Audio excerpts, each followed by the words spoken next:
ఇంత అడావుడికి అర్ధరాత్రి మీటింగ్ ఏంటయ్యా? ఏముందండి, 10 రోజుల్లో ఎలక్షన్ రిజల్ట్స్ కదా, సర్వేలో వచ్చుంటాయి. అవి చూసి మేడం గారికి చిన్న టెన్షన్ స్టార్ట్ అయ్యి మీటింగ్ ఏదో అరేంజ్ చేసి ఉంటారు. అంతేనంటావా? ఈ టైంలో ఇంకేముంటదండి. అర్ధరాత్రి పూట అనుకోకుండా మీటింగ్ పెట్టి మిమ్మల్ని అందరినీ ఇక్కడికి పిలిపించినందుకు నన్ను క్షమించాలి. మరేం పర్లేదు మేడం, మన కోసం మన పార్టీ కోసం ఈ మాత్రం శ్రమ తీసుకోలేమా? ఇంతకీ మమ్మల్ని మీటింగ్ కి ఎందుకు పిలిచినట్టు మేడం? ఎందుకంటే ఓటింగ్ సర్వేలన్నీ చెక్ చేశాం. సర్వేల్లో తేలింది ఏంటంటే రాష్ట్ర వ్యాప్తంగా ఉన్న 175 అసెంబ్లీ స్థానాల్లో ఈసారి అధికార పార్టీకి 40%, ప్రతిపక్ష పార్టీ అయిన మనకు 42% సీట్లు రావచ్చని తేలింది. ఇక మిగిలిన అసెంబ్లీ స్థానాలు ఇండిపెండెంట్ క్యాండిడేట్స్ గెలిచే అవకాశం ఉంది. కాబట్టి ఈసారి మన పార్టీ గవర్నమెంట్ ఫామ్ చేయాలంటే ఖచ్చితంగా మనకు కావాల్సింది ఇంకో 10 సీట్లు మాత్రమే. ఆ 10 సీట్లు రాష్ట్ర వ్యాప్తంగా ఇండిపెండెంట్లుగా నిలబడి గెలిచిన వారిని మన పార్టీలోకి రాబట్టుకోగలిగితే ఖచ్చితంగా ఈసారి గవర్నమెంట్ మనదే అవుతుంది. ఇప్పుడు మేమంతా ఏం చేయాలో చెప్పండి మేడం. మీరు చెట్టెగేస్తే మీకోసం పని చేయడానికి మీ వెన్నకల 100 మంది ఉన్నా వాళ్లను కాదని, ఎంత పెద్ద వర్షంలో మీరు నన్ను ఎత్తుకుంటూ వచ్చారంటే మ్యాటర్ ఎంత సీరియస్సో అర్థం చేసుకోగలను. చెప్పండి, ఈ భాషని మీకోసం ఏం చేయమంటారు? రాష్ట్ర వ్యాప్తంగా గెలవబోతున్న ఆ ఇండిపెండెంట్ క్యాండిడేట్ల మీద ఇప్పటి నుంచే గ్రౌండ్ లెవెల్లో వర్క్ స్టార్ట్ చేయండి. అధికార పార్టీ కంటే ముందే మనమే వాళ్ళని కొనే ప్రయత్నం చేద్దాం. వయసు పైబడిపోతున్న ప్రయాణం మాత్రం ఇంకా ప్రతిపక్షంలోనే సాగుతోంది భాష. అందుకే ఈసారి ఎలాగైనా ప్రభుత్వం మనదవ్వాలనుకుంటున్నాను భాష. మీరు చెప్పేది కరెక్ట్ మేడం, కానీ ఈ గ్యాప్ లో అధికార పార్టీ కుక్కైన దుర్గాగాడు ఎంటర్ అయిపోయి మన వైపు తిప్పుకోవాలనుకున్న ఇండిపెండెన్స్ ని ఈసారి కూడా వాళ్ళ వైపు లాక్కుపోవడం గ్యారెంటీ ఏంటి? కరిచే కుక్కని కట్టేసుంచాలి. అందుకే కదా ఈసారి వాడి మీద బెయిల్ దొరకని కేసులు పెట్టి వాణ్ణి జైల్లో పెట్టించింది. అంటే వాడు జైల్లో ఉండి చక్రం తిప్పలేడు అంటారా మేడం? దానికి నువ్వు నా కోసం ఒక పని చెయ్యాలి.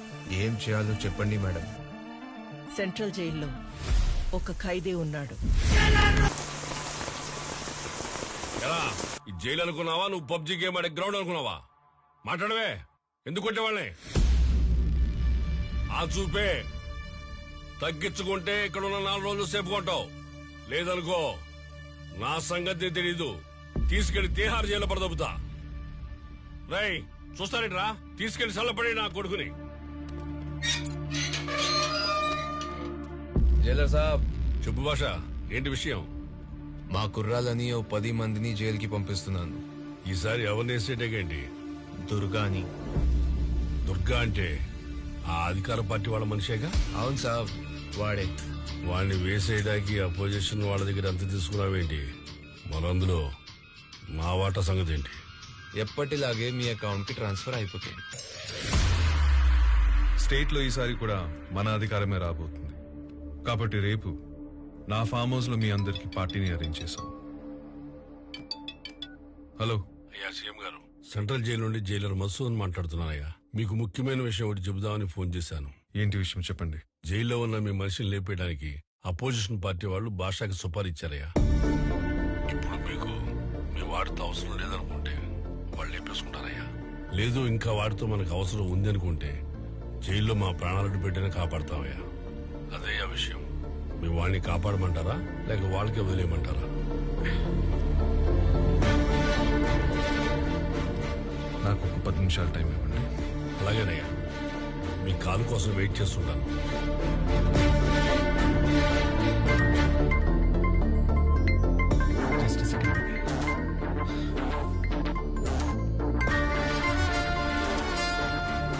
హలో మావయ్య, చెప్పండి. జైల్లో దుర్గాను లేపేయడానికి అపోజిషన్ వాళ్ళు ప్లాన్ చేస్తున్నారంట. ఇంకా వాడితో మనకి ఏదైనా పనుందా? అయ్యో మావయ్య, ఇప్పుడు పనంతా వాడితోనే ఉంది మావయ్య. చూస్తూ కూర్చుంటే ఇంకా 15 రోజుల్లో మళ్ళీ మనమే అధికారంలోకి రాబోతున్నాం. ఇంకా వాడితో పనేంట్రా మనకి? ఈసారి మీరు అనుకుంటున్నట్టు అధికారం మన చేతుల్లో లేదు మావయ్య. 70% వాళ్ళ ఫేవర్ గానే ఉంది. ఆ విషయం నువ్వెలా చెప్పగలుగుతున్నావు? ఎలక్షన్ సర్వే రిపోర్ట్స్ అన్నిట్లోనూ మనకంటే వాళ్లే స్ట్రాంగ్ గా ఉన్నారు మావయ్య. కౌంటింగ్ లోనూ అదే నిజమైతే మనం గెలవడానికి ఖచ్చితంగా కొంతమంది ఎమ్మెల్యేలు అవసరం పడచ్చు మావయ్య. ఇక వాళ్ళని బెదిరించి భయపెట్టి మన పార్టీలోకి తీసుకురావాలంటే మనకి దుర్గా ఒక్కడే ఆప్షన్ మావయ్య. And he's the most powerful weapon we have today. అలాంటి వాడిని ఈ టైంలో వద్దనుకుంటే మనం ఫామ్ చేయాల్సిన గవర్నమెంట్ ని తీసుకెళ్లి వాళ్ల చేతిలో పెట్టిన వాళ్ళం అవుతామేమో. ఎలక్షన్ రిజల్ట్ డిక్లేర్ అయ్యే వరకు జైల్లో మా వాడి మీద ఒక దెబ్బ కూడా పడడానికి వీల్లేదు. ఆ సంగతి నాకు వదిలేండి అయ్యా, నేను చూసుకుంటాను. కానీ మీ వాడిని ప్రొటెక్ట్ చేయాలంటే చాలా పెద్ద మొత్తంలో ఖర్చులే ఉందయ్యా. నేను చూసుకుంటాను. సార్ నాది చిన్న డౌట్ సార్. ఏంటది? అప్పుడు దుర్గాను లేపడానికి డబ్బులు తీసుకున్నారు, ఇప్పుడు కాపాడడానికి డబ్బులు తీసుకుంటున్నారు. ఈ రెండిట్లో మీరు ఏం చేయబోతున్నారు సార్? నాకు ఒక చిన్న కన్ఫ్యూజన్ ఉంది. పెచ్చోడా, దీన్నే ఇంగ్లీష్ లో పాలిటిక్స్ అంటారు, అదే మన తెలుగులో అయితే రాలైతే ఈ రోజే. ఈ రోజు వదిలేయండి, రేపు ములాఖాత్ అస్సలు కుదరదు. ప్రోగ్రామ్ ఎల్లుండికి ప్లాన్ చేసుకోండి. సరే అయితే, కానీ ఓ విషయం బాగా గుర్తుపెట్టుకోండి. నేను మీకు ఆ రోజు దుర్గాన్ని చంపడానికి జస్ట్ అరగంట మాత్రమే టైం ఇస్తా. మీరు ఆ టైంలోపే వాడిని వేసేయాలి. ఒకవేళ వేయలేదనుకో, మళ్ళా మీకు వాడిని చంపే అవకాశం ఏమను. వెళ్ళండి.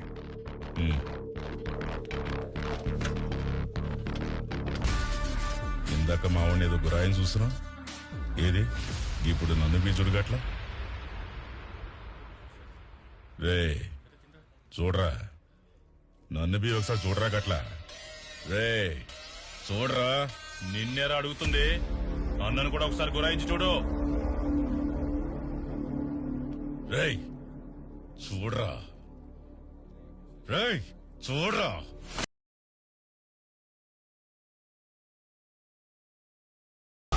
నా సంగతి తెలీదు, తీసుకెళ్లి తిహార్ జైలు పడదొబ్బుతా.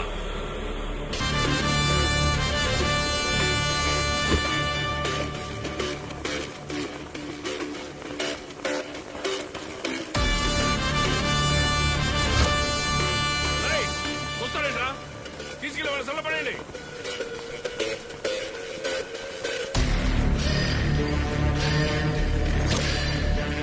చెప్పండి జైలర్ సాబ్. రే భాషా, నువ్వు ఇంకో 10 మందిని పంపించిన జైల్లో ఆ దుర్గా గారిని చంపలేవురా. ఏమైంది జైలర్ సాబ్? ఏమైందా? నువ్వు పంపించిన 10 మందిని ఇక్కడ ఒకడు తుక్కు తుక్కు మీద కొట్టిపడేశాడు. వాళ్ళలో ఒక్కడైనా ప్రాణాలతో ఉంటాడని నాకు నమ్మకం లేదు. ఇంకోసారి ఇలాంటి పిచ్చి పనులు ఏమైనా ఉంటే జైలు పెట్టి చూసుకో. జైలు మాత్రం ప్లాన్ చేయకు. పెట్టే పోను.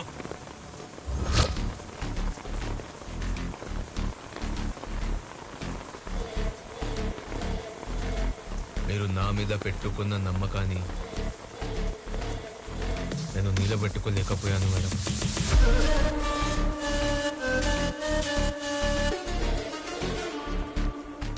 ఈ గన్తో నన్ను ఇక్కడే చంపేయండి, లేదా నాకు ఇంకొక అవకాశం ఇవ్వండి. ఈసారి నేనే జైలుకి వెళ్ళి ఆ దుర్గా గాడిని లేపేస్తా.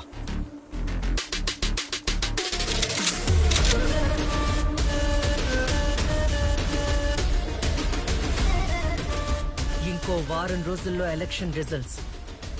ఆ రిజల్ట్స్ నాకు ఫేవర్ గా లేకపోతే అప్పుడు చెప్తా ఎవరు ఎవరిని చంపాలో.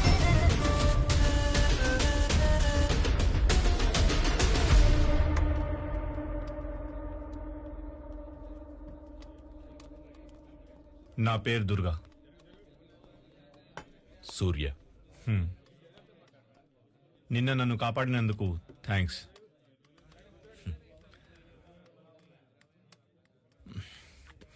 నీ గురించి విన్నాను, ఏదో మర్డర్ కేసులో జైలుకి వచ్చావంట కదా.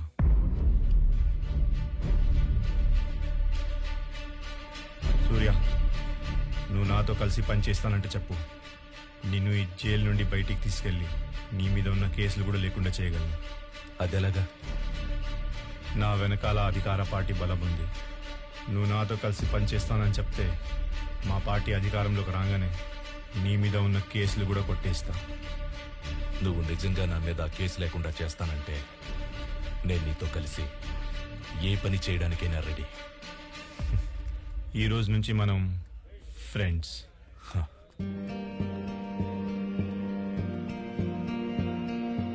అవును, ఆ రోజు వాళ్ళు నిన్నెందుకు చంపాలనుకున్నారు? ఆపోజిషన్ వాళ్ళు ఎప్పటి నుంచో నన్ను చంపడానికి ట్రై చేస్తున్నారు. ఈసారి వాళ్ళకి జైల్లో అవకాశం దొరికింది, అందుకే చంపడానికి వచ్చారు.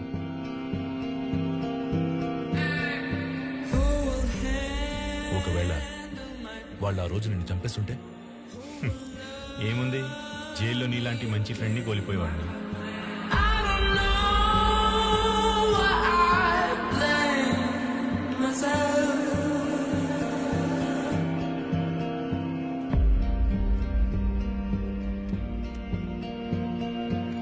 Who's it, baby?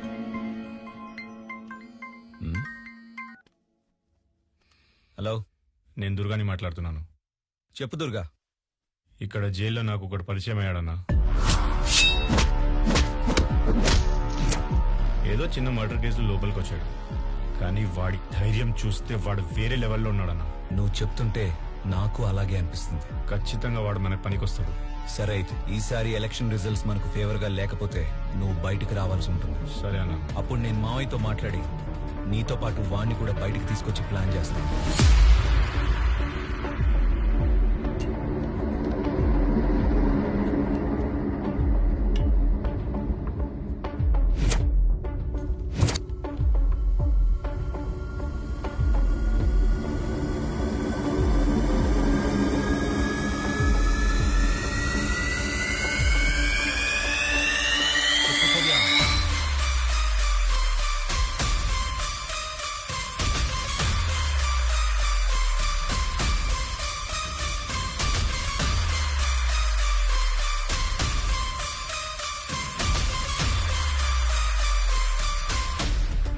సూర్య, ఈ సమాజం మారదు, ఈ ప్రజలు మారరు.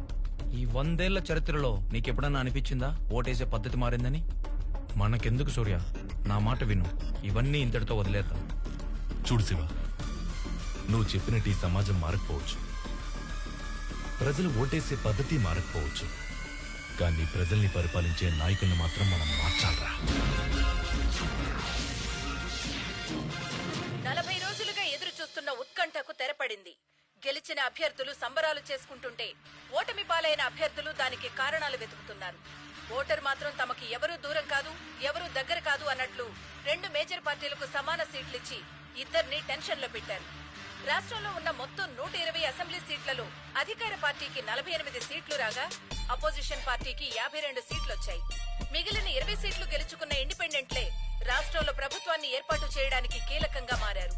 ఇప్పుడు వాళ్లల్లో ఎంతమంది ఏ పార్టీకి సపోర్ట్ చేస్తారు, రాష్ట్ర పాలన ఏ పార్టీ చేతికి వెళ్తుంది అన్నది తెలియాలంటే బల పరీక్ష అయ్యేంత వరకు ఎదురు చూడక తప్పదు. ఇదేంటి సార్, ఈసారి ఎలా జరిగిందేంటి?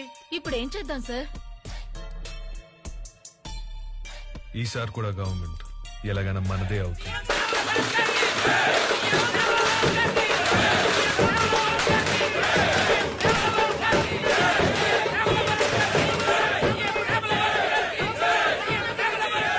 మేడం, ఈసారి అధికార పార్టీ కన్నా మీ పార్టీ లీడ్ లో ఉంది. దీని మీద మీ అభిప్రాయం ఏంటి? జనానికి ఇప్పటికి మా మీద నమ్మకం కలిగింది, అందుకే ఈసారి మా పార్టీ లీడ్ లో ఉంది. Thank you.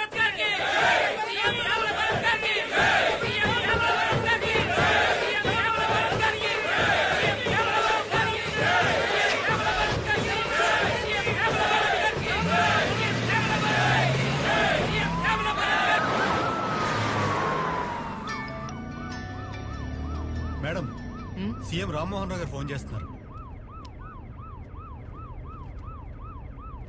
చెప్పండి ఎక్స్ సీఎం రామ్మోహన్ రావు గారు, ఎలా అనిపించాయి మీకు ఈసారి ఎన్నికల ఫలితాలు? ఏదో ఈసారి 4 సీట్లు ఎక్కువ వచ్చినంత మాత్రాన మీరు గెలిచేశారనుకోకండి మిస్ శ్యామల భరత్ గారు. మీరు అధికారంలోకి రావాలంటే మీ పార్టీకి ఇంకో 10 మంది ఎమ్మెల్యేలు కావాలి. ఆ 10 మందిని మీరు కొనాలి. వాళ్ళని తీసుకొచ్చి ఇంకా 10 రోజుల్లో బల పరీక్షకి హాజరుపరచాలి. కాబట్టి మీ పార్టీకి నాకంటే ఈసారి 4 సీట్లు ఎక్కువ వచ్చినా, ఇంకో 4 సీట్లు నా పార్టీకి తక్కువ వచ్చినా, చివరికి అసెంబ్లీలో మీ స్థానం ఎప్పట్లాగే ప్రతిపక్షం వైపే. అది మర్చిపోకండి మిస్ శ్యామల భరత్ గారు. సరే అయితే రామ్మోహన్ రావు గారు, ఈసారి శాసనసభలో ఎవరు ఎవరికి ప్రతిపక్షంగా వ్యవహరిస్తారో అది చూద్దాం. Good luck.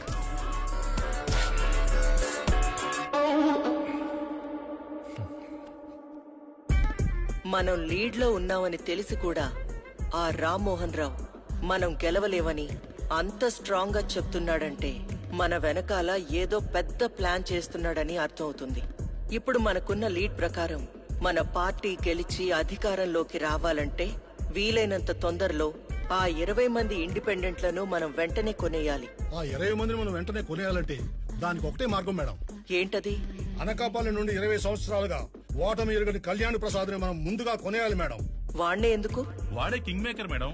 ఎవరైతే 20 మంది ఇండిపెండెంట్ అభ్యర్థులు ఉన్నారో వాళ్ళంతా వాడి చేతిలోనే ఉంటారు. అయితే వెంటనే అతన్ని పిలిపించండి. మన కళ్యాణ్ ప్రసాద్ కి ఫోన్ చేసి వెంటనే మన ఫామ్ హౌస్ కి వచ్చి నన్ను కలవమనండి. Okay? Okay sir.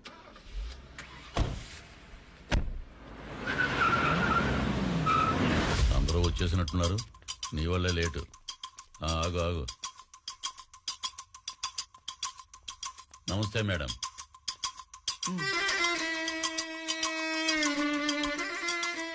Madam, direct గా పాయింట్ మాట్లాడుకుందాం. ఇద్దరికి టైం కలిసి వస్తుంది.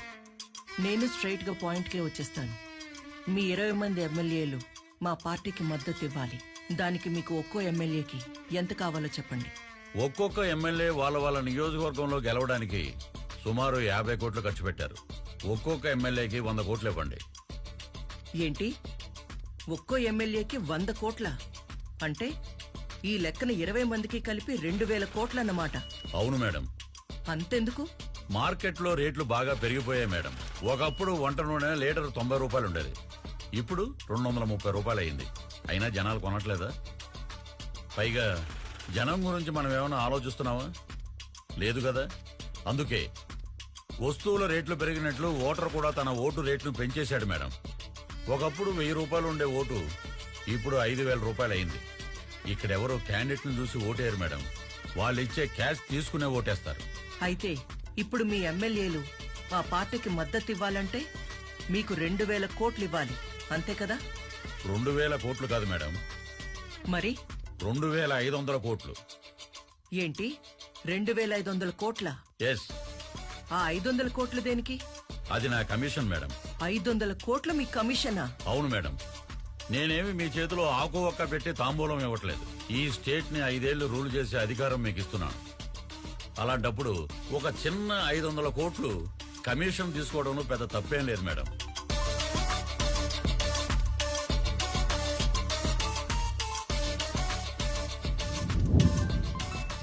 అధికార పార్టీ నుండి ఫోన్. నా ప్రపోజల్ మీకు ఓకే అనుకుంటే ఫోన్ కట్ అవుద్ది. లేదంటే ఈసారి కూడా గవర్నమెంట్ మళ్ళీ వాళ్ళదే అవుద్ది. ఆలోచించండి. సార్, కళ్యాణ్ ప్రసాద్ మన కాల్ కట్ చేస్తున్నాడు సార్. మళ్ళీ ట్రై చేయి. Okay sir.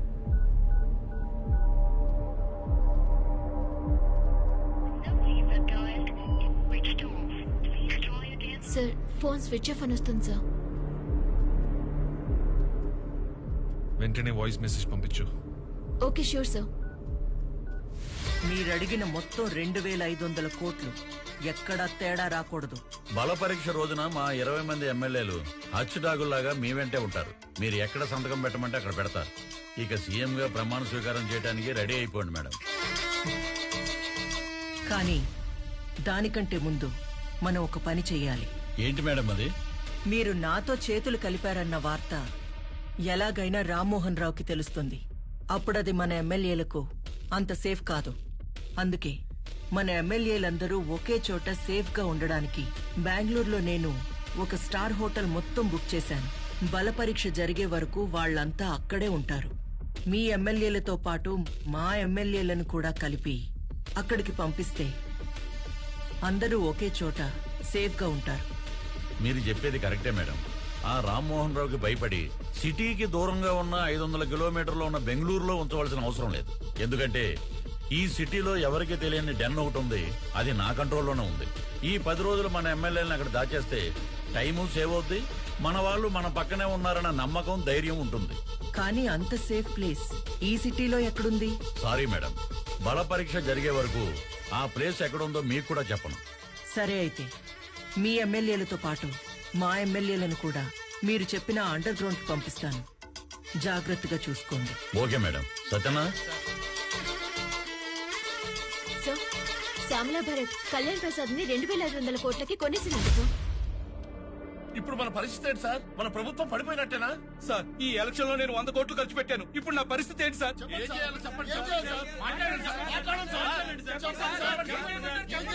ఏ ఆపండి. మీరెవరూ కంగారు పడాల్సిన పని లేదు. బల పరీక్షకి ఇంకా టైం ఉంది. నాకు బాగా తెలుసు ఏం చేయాలో. మీరు చెప్పింది నాకు అర్థమైంది. ఇప్పుడు నన్ను ఏం చేయమంటారో చెప్పండి. అన్అఫిషియల్ గా జైలు నుండి ఆ దుర్గా వెంటనే బయటికి రావాలి. ఎంత డబ్బు ఖర్చు అయినా సరే వెంటనే ఆ జైలర్తో మాట్లాడి ఆ పని చూడు. సరే మావయ్య, నాదో రిక్వెస్ట్. ఏంటది? దుర్గాతో పాటు ఇంకొకరిని కూడా జైలు నుండి బయటికి తీసుకురావాలి మావయ్య. ఎవడో వాడు?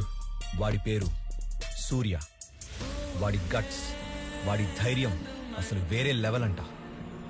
కావచ్చు, కానీ ఎవడో తెలియని ఒక కొత్త వ్యక్తి మీద అంత నమ్మకం ఎలా పెట్టుకోమంటావు? అసలే ఇది ఒక స్టేట్ గవర్నమెంట్ కి సంబంధించిన ఇష్యూ. ఏదైనా తేడా జరిగితే నా పొలిటికల్ కెరియర్ మొత్తం నాశనం అయిపోతుంది. నన్ను నమ్మండి మావయ్య, మన గవర్నమెంట్ పడిపోకుండా ఉండాలంటే ఈ ఆపరేషన్ లో దుర్గా కన్నా వాడే యాక్టివ్ గా పనిచేయగలడు. సరే అయితే వాడి గురించి అంతలా చెప్తున్నావు కాబట్టి పని అయిపోయిన వెంటనే వీళ్ళిద్దరూ జైల్లో ఉండాలి. నాకు కూడా వాడిని ఒకసారి కలవాలి.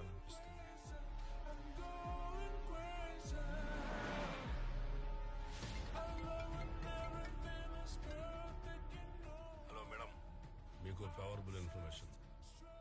చెప్పండి. జైలు నుంచి దుర్గా తప్పించుకుపోయాడు. మీ ఎమ్మెల్యేలు జాగ్రత్త.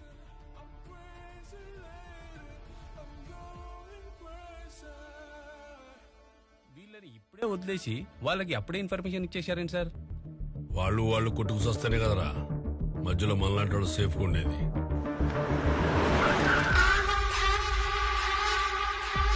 ఈ నైట్ ఇక్కడే ఉండండి. రేపు మార్నింగ్ ఏ టైంలో అయినా మావయ్యతో మీటింగ్ ఉండొచ్చు. కాల్ చేసిన వెంటనే బయలుదేరి వచ్చేయండి. సరే మేడం, నిన్న రాత్రి మన వాళ్ళందరినీ సేఫ్ ప్లేస్ కి షిఫ్ట్ చేశాను. ఇక్కడ వాళ్ళందరి ఆనందం చూస్తుంటే మాటల్లో చెప్పలేం మేడం. అది సరే, ముందు నేను చెప్పేది విను. చెప్పండి మేడం. అధికార పార్టీ వాళ్ళు జైలు నుంచి ఆ దుర్గాని బయటికి తీసుకొచ్చారని ఇన్ఫర్మేషన్ వచ్చింది. నువ్వేం చేస్తావో నాకు తెలియదు. అక్కడ మన ఎమ్మెల్యేలందరూ సేఫ్ గా ఉండాలి. మేడం, దుర్గా లాంటి వాళ్ళు 10 మంది జైలు నుంచి బయటకు వచ్చినా మన ఎమ్మెల్యేలు ఎక్కడ ఉన్నారో తెలుసుకోవడం చాలా కష్టం. అయినా అవతల పార్టీ ప్లాన్ చేస్తుందంటే మనం జాగ్రత్తగానే ఉన్నామని అర్థం మేడం. మీరు టెన్షన్ పడకండి. బల పరీక్ష నెగ్గే వరకు వాళ్ళకి కాదు కదా, మీకు కూడా మీ ఎమ్మెల్యేలు ఎక్కడ ఉన్నారో తెలుసుకోవడం చాలా కష్టం. అలా ప్లాన్ చేశాను మేడం. సరే, అందరూ జాగ్రత్త. ఎలక్షన్ రిజల్ట్ విషయంలో ఈసారి నా అంచనా తప్పింది. అధికారం జారిపోయేలా ఉంది. మీరిద్దరూ ఏం చేస్తారో నాకు తెలీదు. ఎంత డబ్బు ఖర్చైనా సరే ఆ శ్యామ్లా భరత్ కొనేసిన 20 మంది ఇండిపెండెంట్ క్యాండిడేట్లు ఎలాగైనా మన వైపు రావాలి. దానికి మీ ప్లాన్ ఏంటి? ఏం చేయబోతున్నారు? వాళ్ళందరినీ కిడ్నాప్ చేయబోతున్నాం సార్. కిడ్నాపా? అవును సార్. 20 మంది ఎమ్మెల్యేలను కిడ్నాప్ చేయడం అంటే స్కూల్ పిల్లల్ని కిడ్నాప్ చేసే అంత ఈజీ అనుకుంటున్నారా? 20 మంది కాదు సార్, అపోజిషన్ ఎమ్మెల్యేలతో కలిపి మొత్తం 72 మంది సార్. ఏంటి 72 మందా? మీ పార్టీలో గెలిచిన 48 మంది ఎమ్మెల్యేలతో సహా మొత్తం 120 మందిని మీ బెంగళూరులో ఉన్న ఫామ్ హౌస్ లో నిర్బంధిస్తే గాని ఈసారి మీరు సీఎం కాలేరు సార్. ఆపోజిషన్ ఎమ్మెల్యేల వరకు ఓకే, కానీ మా ఎమ్మెల్యేలు ఎందుకు? వాళ్ళు మన మనుషులే కదా. వాళ్ళు రాజకీయ నాయకులు సార్, మనుషులు కాదు. అధికారం ఎటువైపు ఉంటే అటువైపే వెళ్ళిపోతారు. ఇక్కడ గెలవడం కన్నా అధికారమే ముఖ్యం సార్. ఇప్పుడున్న సిచ్యువేషన్లో మన ఎమ్మెల్యేలను కూడా మనమే కాపాడుకోవాలి సార్. అందుకే వాళ్లతో పాటు మన ఎమ్మెల్యేలను కూడా నిర్బంధించాల్సిన అవసరం ఉంది సార్. మీ ప్లాన్ అంతా వింటూ ఉంటే బానే అనిపిస్తుంది, కానీ ఆపోజిషన్ వాళ్ళ ఎమ్మెల్యేలను ఎలా కిడ్నాప్ చేస్తారు? అది సాధ్యమేనా? ప్రతి వాడు యుద్ధంలో గెలవాలని అనుకుంటాడు సార్, కానీ ఎవడో ఒక్కడే గెలుస్తాడు. వాడినే వీరుడు అంటారు. ఇప్పుడు మీరు మాట్లాడుతున్నది వాడితోనే సార్. అయితే దీనికి ముహూర్తం ఎప్పుడు స్టార్ట్ చేయబోతున్నారు? ఈ శుక్రవారం మీ ఎమ్మెల్యేలందరినీ బస్ ఎక్కించి దుర్గాకు అప్పగించండి.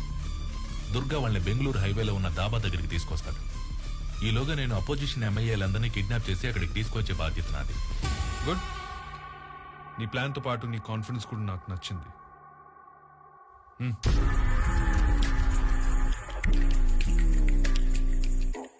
ఈ బ్యాగ్ లో 2 crores ఉన్నాయి. ఇది జస్ట్ అడ్వాన్స్ మాత్రమే.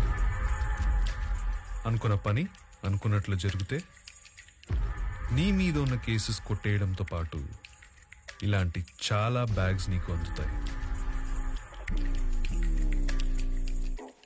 ఈసారి కూడా మీరే సీఎంగా ప్రమాణ స్వీకారం చేయబోతున్నారు. దానికి సిద్ధంగా ఉండండి.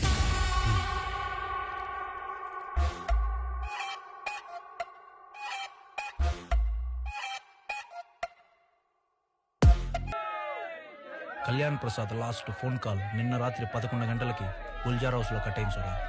అప్పటి నుంచి ఎవ్వరికి టచ్ లో లేదు సుధా.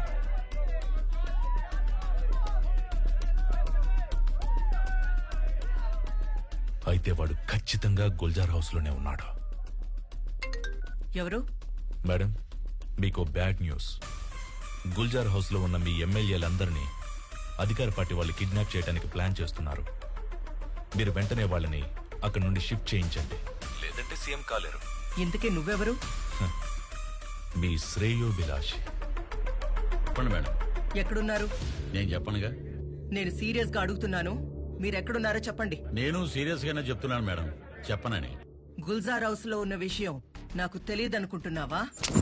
అదేంటి మేడం, గూగుల్ సెర్చ్ లో కొత్త యాప్ ఏమైనా వచ్చిందా? ఇంత సీక్రెట్ ప్లేస్ మీకెలా తెలిసింది? నాకే కాదు, అధికార పార్టీ వాళ్ళకు కూడా మీరెక్కడున్నారో తెలిసిపోయింది. ఇప్పుడు ఎలా మేడం? వాళ్ళక్కడికి రాకముందే వెంటనే మన ఎమ్మెల్యేలందరినీ తీసుకుని అక్కడి నుంచి షిఫ్ట్ అవ్వండి.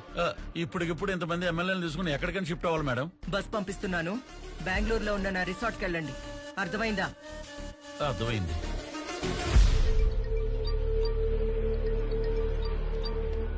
మేడం. భాషా, నువ్వు పని చేయాల్సిన టైం వచ్చింది. చెప్పండి మేడం. మన ఎమ్మెల్యేలందరినీ అర్జెంటుగా ఒక బస్సులో బెంగళూరుకి షిఫ్ట్ చేయబోతున్నాం. మన బస్ సేఫ్ గా బెంగళూరు వెళ్లే వరకు నువ్వు ఆ బస్ ని ఫాలో అవ్వాలి. సరే మేడం. వెంటనే నీ మనుషులతో బెంగళూరు హైవే దగ్గర వెయిట్ చేయి. Okay madam.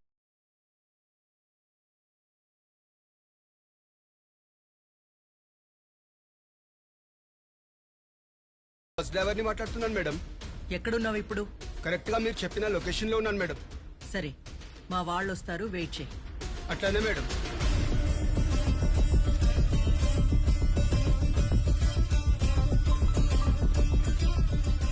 చెప్పండి మేడం. బస్ వచ్చింది, వెంటనే అక్కడి నుంచి బయలుదేరిపోండి. అలాగే మేడం. బస్సు వచ్చిందంట, బయలుదేరండి బయలుదేరండి, కమాన్.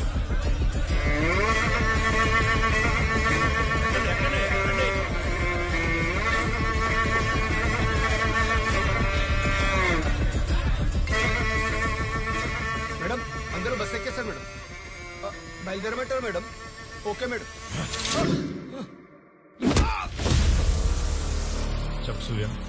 దుర్గా, మన ప్లాన్ సక్సెస్.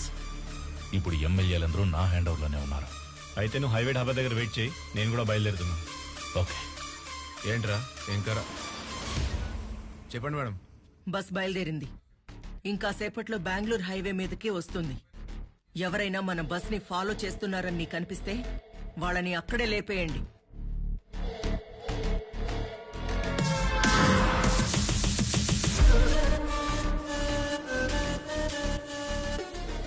మేడం, మన ఎమ్మెల్యేల బస్ ఇప్పుడే మా ముందు నుంచి క్రాస్ అయింది. జాగ్రత్తగా మన బస్ ని మీరు ఫాలో చేయండి. ఓకే? సరే మేడం. చలో రే.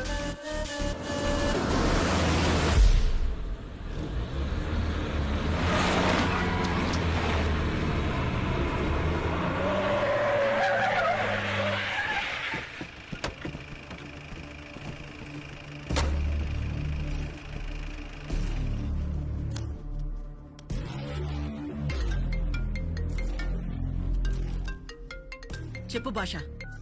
మేడం, ఇప్పుడే మన బస్ హైవే పక్కన ఉన్న ఒక ఢాబా దగ్గరికి వచ్చి ఆగింది. నైట్ జర్నీ కదా భాష, టీ ఏదో తాగడానికి ఆపుంటారులే. దీనికి కూడా ఫోన్ చేసి చెప్పాలా? మేడం మేడం, మళ్ళీ ఏమైంది భాష? మన బస్ వెనకాల ఇంకో బస్ కూడా వచ్చి ఆగింది మేడం. ఇంకో బస్? అవును మేడం, చూస్తుంటే అధికార పార్టీ ఎమ్మెల్యేల బస్ లా ఉంది. ఏంటి, అధికార పార్టీ ఎమ్మెల్యేల బస్సా? అవును మేడం, కన్ఫర్మ్ గా వాళ్ళ బస్సే అది. అయినా వాళ్ళ బస్ ఇప్పుడు అక్కడికి రావడం ఏంటి? మేడం, నాకెందుకు మన ఎమ్మెల్యేలను మనం బెంగళూరు తరలిస్తున్నట్లు వాళ్ళు కూడా వాళ్ళ ఎమ్మెల్యేలను ఇంకెక్కడికైనా తరలిస్తున్నారేమో మేడం. అయ్యుండొచ్చు, కానీ 2 బస్సులు ఒకే టైంకి ఒకే ప్లేస్ కి ఎందుకొస్తాయి? నువ్వు పని చేయి భాష, అక్కడి నుండి మన బస్ సేఫ్ గా బయలుదేరే వరకు వాళ్ళ బస్ మీద ఓ కన్నేసుంచు. మేడం, మన బస్ డ్రైవర్లు అధికార పార్టీ బస్ డ్రైవర్ దుర్గాని కొట్టి వాళ్ళ బస్ ని కూడా మన వాళ్ళే డ్రైవ్ చేసుకుంటూ వెళ్ళిపోతున్నాడు మేడం. వాట్? వాళ్ళ బస్ ని మన డ్రైవర్లు తీసుకెళ్ళడం ఏంటి? అదే నాకు అర్థం కావట్లేదు మేడం. సరే, నేను మన డ్రైవర్ కి ఫోన్ చేసి కనుక్కుంటాను. ముందు నువ్వు మన బస్ ని ఫాలో చేయి. Okay madam.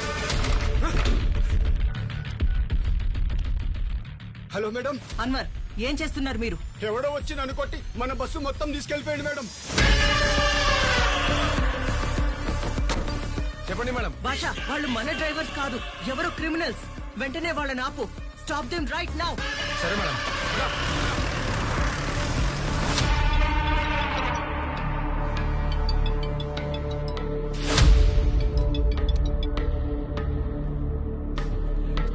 చెప్పండి శ్యామల భరత్ గారు, ఈ టైంలో కాల్ చేశారేంటి? చాలా రిలాక్స్డ్ మూడ్ లో ఉన్నట్టున్నారు. మీకు షాకింగ్ న్యూస్ చెప్పనా? చెప్పండి, అదేంటో. ఇప్పటి వరకు శాసనసభలో మీకు నాకు మధ్య పోటీ అనుకున్నాను. కానీ ఇప్పుడే మన మధ్యలో మూడో వాడు ఎంటర్ అయ్యాడు. వాడేం చేశాడో చెప్తే షాక్ తో మీ గుండె ఆగిపోతుంది. ఆ మూడో వాడెవడో అసలు ఏం చేశాడో చెప్తే కదా షాక్ తో నా గుండె ఆగిపోతుందో లేదో తెలిసేది. జైల్లో ఉండాల్సిన ఒక మృగాన్ని మీరు బయటికి తీసుకొచ్చారు. ఆ మృగాన్ని కూడా కొట్టి వాడు మా ఎమ్మెల్యేలతో పాటు మీ ఎమ్మెల్యేలను కూడా తీసుకెళ్లిపోయాడు మిస్టర్ రామ్మోహన్ రావు. ఆ మూడో వాడికి మీకు మధ్య ఏదైనా కనెక్షన్ ఉందని నాకు తెలిస్తే మాత్రం మీకింక ఎప్పటికీ రాజకీయ భవిష్యత్తుండదు మిస్టర్ రామ్మోహన్ రావు. నా పొలిటికల్ కెరీర్ లో ఇదే ఫస్ట్ టైం ఒకరిని నమ్మి నేను మోసపోవడం. అసలు ఎవడ్రా నువ్వు? చెప్పాను కదా, ప్రతి వాడు యుద్ధంలో గెలవాలని చూస్తాడు, కానీ ఎవడో ఒక్కడే గెలుస్తాడు.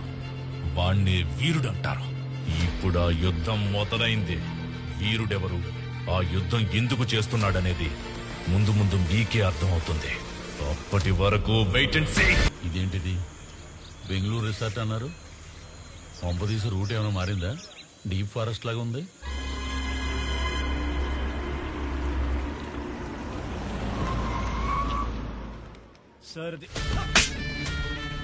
నిన్ను నమ్మి ఒక పని అప్పగించినందుకు నన్ను నేను చెప్పుతూ కొట్టుకోవడంలో తప్పేం లేదు. ఇంకోసారి నీ ముఖం నాకు చూపించుకో. ఎవడో తెలియని ఒక అనామకుని తీసుకొచ్చి నా నెత్తి మీద పెట్టాగా. ఇప్పుడు చూడు వాడేం చేశాడో. సారీ మావయ్య. ఏడ్చావు. ఆ డీజీపీకి ఫోన్ చేసి ఫామ్ హౌస్ కి రమ్మను. మీరందరేంద్రా ఒకేసారి గుంపుగా మా పార్టీలో చంపారు? లీడ్లో మా పార్టీ ఉండగా మీ పార్టీలో రావాలని కర్మేంట్రా? లీడ్లో మేమున్నాం కాబట్టి మీరందరూ మా పార్టీలోకి వచ్చారు. చూసుకోండి. అసలు లీడే కాదు, రేపు గెలిచేది కూడా మా పార్టీయే. ఆగండి. ఏంటి గొంతులు లేస్తున్నాయి? దెప్ప పగిలిపోతంతే. మమ్మల్ని ఏమన్నా అంటే అన్నాను కానీ మా పార్టీని మాత్రం ఏమన్నా అంటే బాగోదు. ముందుగా నీ పార్టీ గౌరవం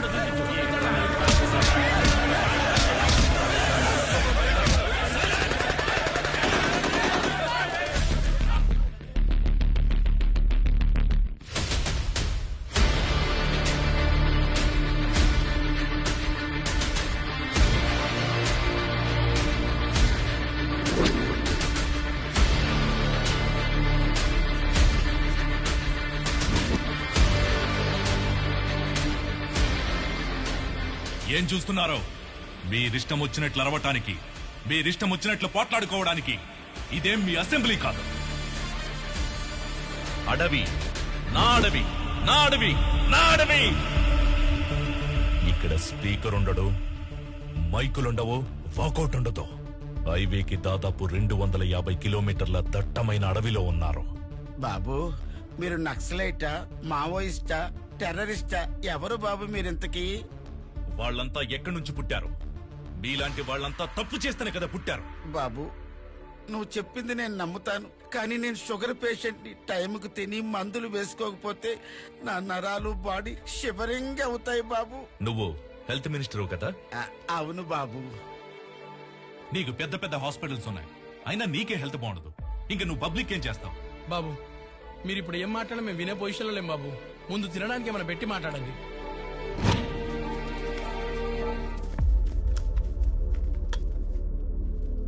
ఇదేం రైస్ బాబు, మనిషి వాడు ఎవడైనా తింటాడా? ఏ నీ రేషన్ దుకాణంలో జనాలకి ఇచ్చే రైస్ ఇదే కదా, మరి వాళ్ళు ఎలా తింటున్నారో ఎప్పుడైనా ఆలోచించావా?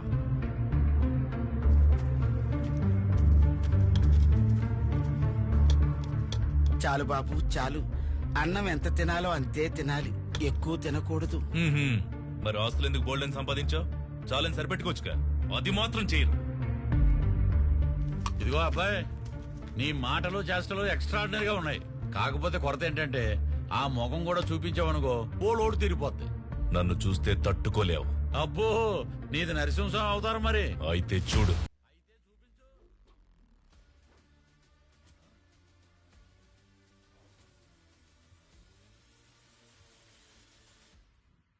మన జీవితాన్ని నిర్దేశించేది కళాశాల, మన భవిష్యత్తుని తీర్చిదిద్దేది కళాశాల. మన దేశ భవిష్యత్తు యువతరం చేతుల్లోనే ఉంది అని స్వామి వివేకానంద అన్నారు. కానీ యువతరమైన మనం ఏం చేస్తున్నాం? దేశ భవిష్యత్తు గురించి నాకెందుకని, నా భవిష్యత్తు బాగుంటే చాలని స్వార్థంతో బతికేస్తున్నాం. అంటే మేము చదువుకోవడం ఉద్యోగం చేయడం స్వార్థం అంటారా? ప్రాబ్లం చదువుకోవడం గురించో జాబ్ చేయడం గురించో కాదమ్మా, మరి దేశ భవిష్యత్తు గురించి ఆలోచించకపోవడమే ప్రాబ్లం.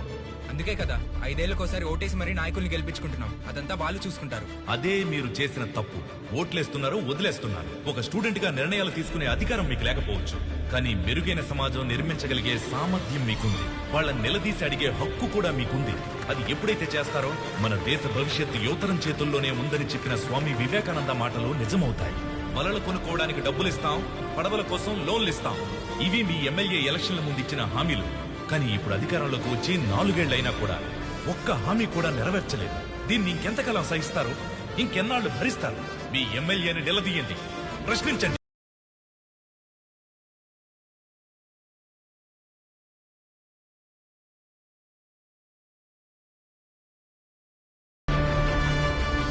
పద్దెనిమిదేళ్ల వయసు దాటిన యువతకి మన దేశం ఎందుకు ఓటు హక్కు కల్పిస్తుందో తెలుసా? ఒక సరైన నాయకుడిని ఎంచుకుని ఓటేయమని. కానీ మనమేం చేస్తున్నాం? కులాన్ని చూసి ఓటేస్తున్నాం, వాళ్ళు ఇచ్చే డబ్బులు తీసుకుని మరీ ఓటేస్తున్నాం. ఇది గాని ఇలాగే కొనసాగితే రేపు మీ పిల్లలు, తర్వాత వాళ్ళ పిల్లలు, ఈ రోజు మీరు పడుతున్న ఇబ్బందే రేపు వాళ్ళు పడాల్సి వస్తుంది. మిత్రులారా, ఇవాళ్టి నుంచి కులాన్ని చూసి ఓటు వేసే పద్ధతిని మారుతాం. డబ్బు తీసుకుని ఓటు వేసే సంస్కృతిని ఈ రోజు నుంచే నాశనం చేద్దాం. తర్వాత తరాలకు ఓటంటే ప్రభుత్వాన్ని మార్చే ఒక ఆయుధం అని తెలిసేలా చేద్దాం.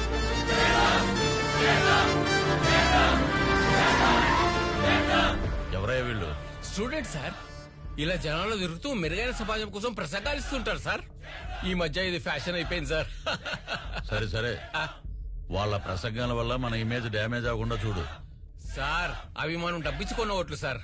వాళ్ళతో పెద్ద ప్రాబ్లం కదా సార్. మన వాళ్ళందరికీ చెప్పి వీళ్ళ మీద ఒక కన్నేసి ఉంచమను. Okay sir. ఢిల్లీ నుంచి రాగానే వీళ్ళ సంగతి మనం చూద్దాం. ఏం చెప్పమంటారు బాబు, ఈ ఊరు సమస్యలని అక్కడే ఉన్నాయి. దాని గురించి మాట్లాడదామంటే వార్డు మెంబర్ రాడు, సర్పంచ్ పట్టించుకోడు, కార్పొరేటర్ పనిచేయడు. ఇక ఎమ్మెల్యే విషయానికి వస్తే ఓటేసి గెలిపించి 4 సంవత్సరాలైంది. ఈ 4 సంవత్సరాల్లో ఆయన ఇంటి చుట్టూ, ఆయన ఆఫీస్ చుట్టూ తిరగడం తప్ప ఆయన మొహం చూస్తే ఒట్టు బాబు. సార్, మనం పక్క స్టేట్ కే కదా వెళ్ళింది. అవును సార్. ఏదో యునైటెడ్ స్టేట్స్ కి వెళ్ళినట్టు ఈ ఫ్లెక్సీలేంటి? అవును సార్. పెడితే పెట్టారు గానీ సార్, ఫోటో బాగుంది. ఎవర్రా ఇది పెట్టింది? ఇంకేవో సార్, ఆ స్టూడెంట్సే.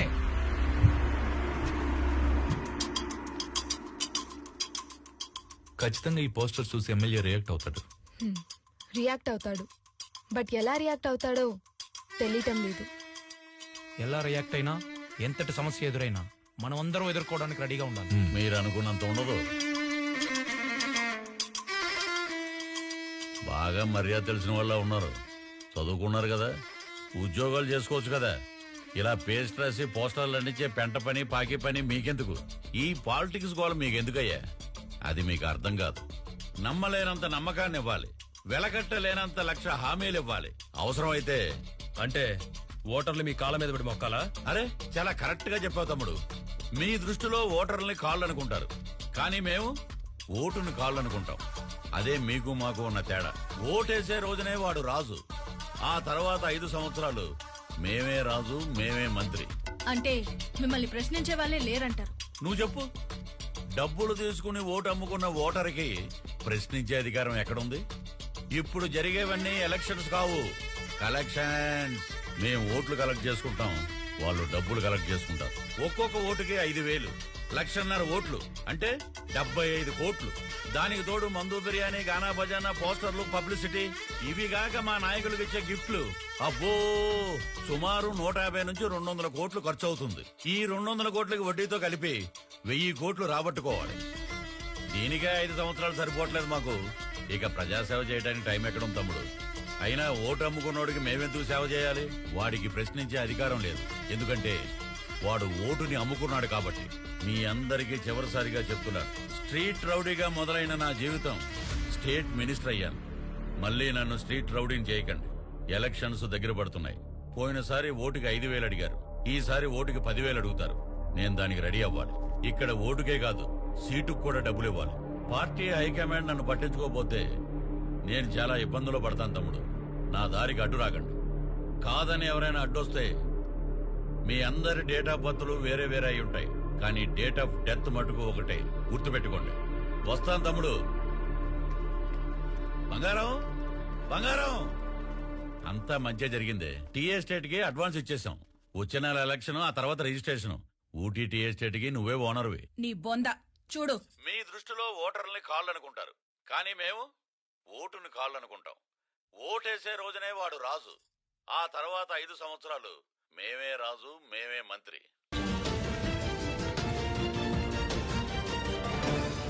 ఇవాల్టి breaking news. MLA Kalyan Prasad గారు తన అవినీతి గురించి తనే బట్టబయలు చేసుకున్న వైనం. చూడండి సార్.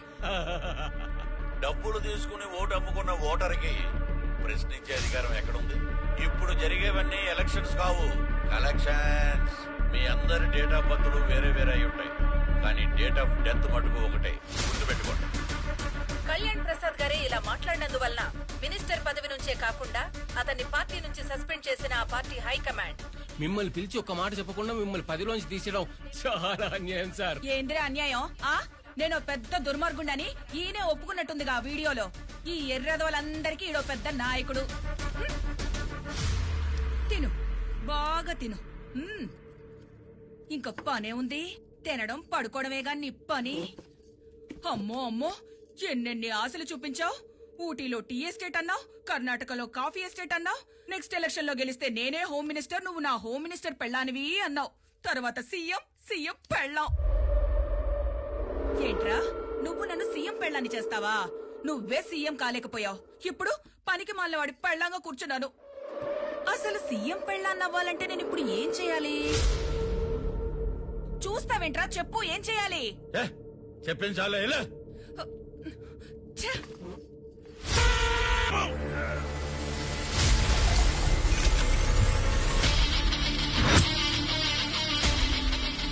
ఏంటలా చూస్తున్నావు? చచ్చిపోయి ఉంటాడు అనుకునేవాడు ప్రాణాలతో ఎలా తిరిగొచ్చాడు అనుకుంటున్నావా? నన్ను చంపడం నీ వల్ల కాదు కదా, నీ బాబు వల్ల కూడా అవదు. ఓటనేది ఒకడి హక్కు. డబ్బులిచ్చి దాన్ని ఎవడూ కొనలేడు.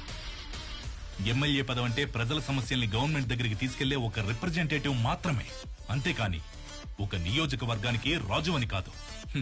జస్ట్ ఒక పనోడివి. నువ్వన్నీ మర్చిపోయావు కాబట్టే గుర్తు చేయడానికి పోస్టర్స్ వేశాం. బట్ నీకది అర్థం కాలేదు. ఇప్పటి వరకు నిన్ను మార్చాలనుకున్నానే గాని ఈ నియోజకవర్గ ఎమ్మెల్యేని మార్చాలనుకోలేదు. ఇప్పుడు మారుస్తా. వచ్చే ఎలక్షన్ లో పోటీకి రెడీగా ఉండు. జరగబోయేది కలెక్షన్స్ కాదు, ఎలక్షన్స్.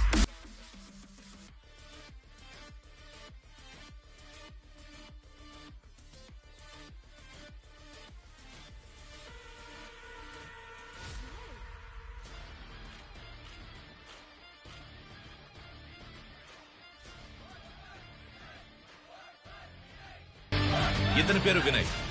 ఇప్పుడు మన నియోజకవర్గం నుంచి ఇండిపెండెంట్ అభ్యర్థిగా కళ్యాణ్ ప్రసాద్ మీద పోటీగా నిలబడుతున్నాడు. ఇక్కడే పుట్టినవాడు, మీ కష్టాలు తెలిసినవాడు. డబ్బులిచ్చి మీ ఓటును కొనలేకపోవచ్చు, కానీ మీరు వేసే ప్రతి ఓటుకి న్యాయం చేస్తాడు. ఇతన్ని గెలిపించి మీ అందరూ గెలుస్తారో, లేక మళ్లీ ఆ కళ్యాణ్ ప్రసాద్ కి ఓటేసి ఇంకో 5 ఏళ్లు అవినీతికి లొంగిపోతారో మీ ఇష్టం. బాబు, ఇప్పటి వరకు వాళ్ళు ఇచ్చే డబ్బులు కొట్టేస్తాం, కానీ ఇప్పుడు మీరు చేసే మంచి పనులు కొట్టేస్తాం.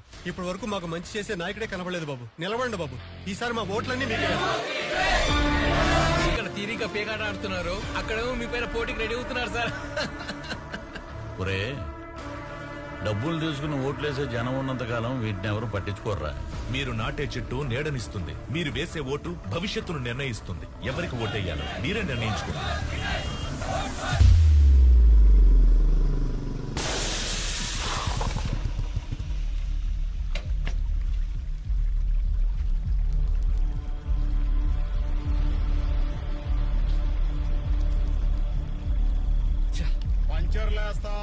పంచర్లేస్తాం. ఏం బాబు బండి పంచరా? అవునన్నా, కొంచెం అర్జెంటుగా వెళ్ళాలి. బండి పంచరేస్తారా? చేస్తాం. రేయ్, రాబోయే కాలానికి కాబోయే ఎమ్మెల్యేరా, పంచర్ కొంచెం గట్టిగా వేయి. నువ్వు రోజు వెళ్లే దారిలో సడన్ గా ఈ రోజే బండి పంచర్ పడిందంటే తేడా కనిపించట్లేదు. దానికి తోడు ఈ రోజే పంచరేసేవాడు కరెక్ట్ గా ఇక్కడికి రావడం చిత్రంగా ఉంది కదూ. అలాగే మీరు కూడా ఎలక్షన్ లో నిలబడ్డాం చిత్రంగా లేదు. మీరంటే ఎమ్మెల్యే సార్, అసెంబ్లీకి పోతారు, మేమెక్కడికి పోతాం సార్? మళ్ళీ రౌడీజానికి వెళ్తాం. వెళ్తే ఏం జరుగుద్ది? చంపుకోవడాలు, నరుక్కోవడాలు, హత్యలు, మానభంగాలు. మేము చంపేది నరికేది ఎవరినో తెలుసా? నీ ఫ్రెండ్స్ నే. మీ లీడర్ సూర్యాన్ని అతి దారుణంగా చంపుతాం. తర్వాత మిగిలేది ఎవరో తెలుసా? మీతో తిరుగుతారు కదా ఆ తెల్లతోలు పిల్లలు. కావలసినంత వాడుకుని అనుభవించి ముంబై రెడ్ లైట్ ఏరియాకి తీసుకెళ్లి అమ్మేస్తాం. ఆలోచించుకో. రండ్రా. మీ అందరికి ఒక విషయం చెప్తాను, కానీ ఎవరు కోపడకూడదు. అయితే మేం కోప్పడే విషయం ఏదో చెప్పబోతున్నాం అన్నమాట. అది కాదురా. మరేంటో చెప్పరా, చెప్పు. మనం ఎలక్షన్స్ లో నిలబడట్లేదు. రై, నిజం చెప్పు, నిన్నెవరైనా బెదిరించారా? అలాంటిదేం లేదురా, మనం ఎలక్షన్స్ లో నిలబడట్లేదు అంతే. రై, నీ కళ్ళలో ఏదో భయం కనిపిస్తోంది, అదేంటో చెప్పు. అవునరా, భయపడుతున్నా. అయితే ఇప్పుడేంటి? ప్రాణం అంటే భయం ఉన్నోడివి ఎందుకురా ఎలక్షన్స్ లో నిలబడతానని ఒప్పుకున్నావు? రేపే నామినేషన్ కి లాస్ట్ డేట్. రేపు 3 గంటలకి ఎంఆర్ ఆఫీస్ దగ్గర అందరం వెయిట్ చేస్తూ ఉంటాం. నువ్వు వస్తున్నావు, నామినేషన్ వేస్తున్నావు. కాదు కూడదు అంటే వీళ్ళందరి సంగతి నాకు తెలీదు. నేను మాత్రం నిన్ను చంపి సముద్రంలో పడేస్తా. గుర్తుపెట్టుకో, రేపు సాయంత్రం 3 గంటలకి ఎంఆర్ఓ ఆఫీస్ రండ్రా.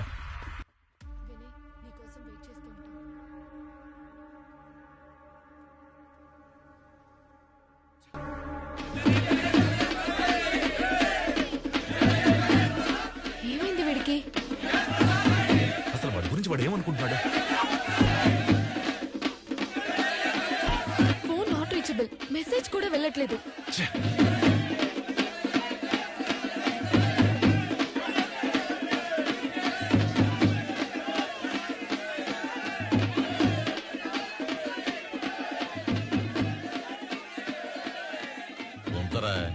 ఏదైనా కార్యక్రమానికి ఉపయోగపడతాయి. నమస్కారం ఓటర్ మహాశైలారా, మీ అమూల్యమైన ఓటును నాకే వెయ్యాలి. వేస్తారు, మీరే వేస్తారు. మంచి ముహూర్తం దాటక ముందే నామినేషన్ వేసొస్తా. నమస్తే.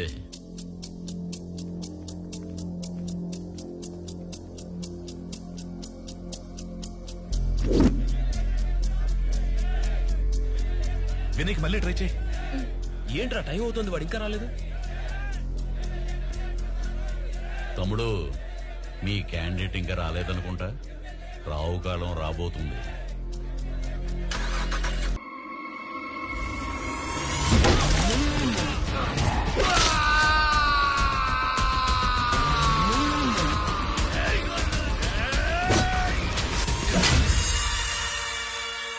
కత్తిసుకోరా. సార్, అసలు ఏం జరుగుతోంది సార్? జరుగుతుంది కాదు, నువ్వు జరిపించింది. కత్తిసుకోరా. ఇన్స్పెక్టర్ గారు, మా తమ్ముడితో కొంచెం మాట్లాడాలి. Okay sir. తమ్ముడు, నీకే బుర్ర ఉందనుకున్నావు. నీ రేంజ్ కాకపోయినా నాకు కూడా ఒక చిన్నది ఉంది. నువ్వు యూజ్ చేసిన ఆయుధాన్నే నేను యూజ్ చేశాను, సోషల్ మీడియా.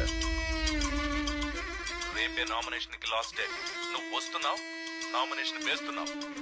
కాదు కూడదు అంటే నేను మాత్రం నిన్ను చంపి సముద్రంలో పడేస్తా. తమ్ముడు, పాలిటిక్స్ అంటే ఆ సముద్రం లాంటిది. దీంట్లో ప్రయాణించాలంటే షిప్ అయినా ఉండాలి, లేకపోతే బోట్ అయినా ఉండాలి. నువ్వు ఒట్టి చేతులతో ఈదాలనుకున్నావు, సముద్రం మధ్యలో మునిగిపోబోతున్నావు. నీలాంటి పనికిరానోడికేరా బోట్లు షిప్పులు కావాలి, నాకు అవసరం లేదు. నిన్ను నేను వేటాడి వెంటాడి పట్టుకుంటాను. ఎందుకంటే నేను సొరచాపన్రా. ఆడు నిజంగా సొరచాపేరా? తీసుకొచ్చాడు, పడేశాడు, ఇంకా ఏం చేస్తాడు? అరే పదండ్రా.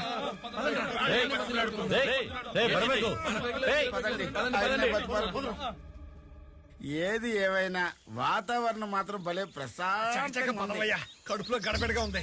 ఎక్కడే బయటకు వచ్చేసేటట్టుంది. అన్నా ఈ వయసులో ఎర్లీ మార్నింగ్ టెన్షన్ గా గంట కొడుతుందంటే నీ హెల్త్ కండిషన్ సూపర్ అన్నా.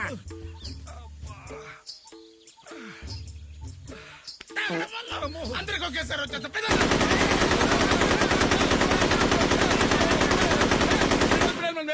ఇక్కడ దడలు మన వస్తుంది.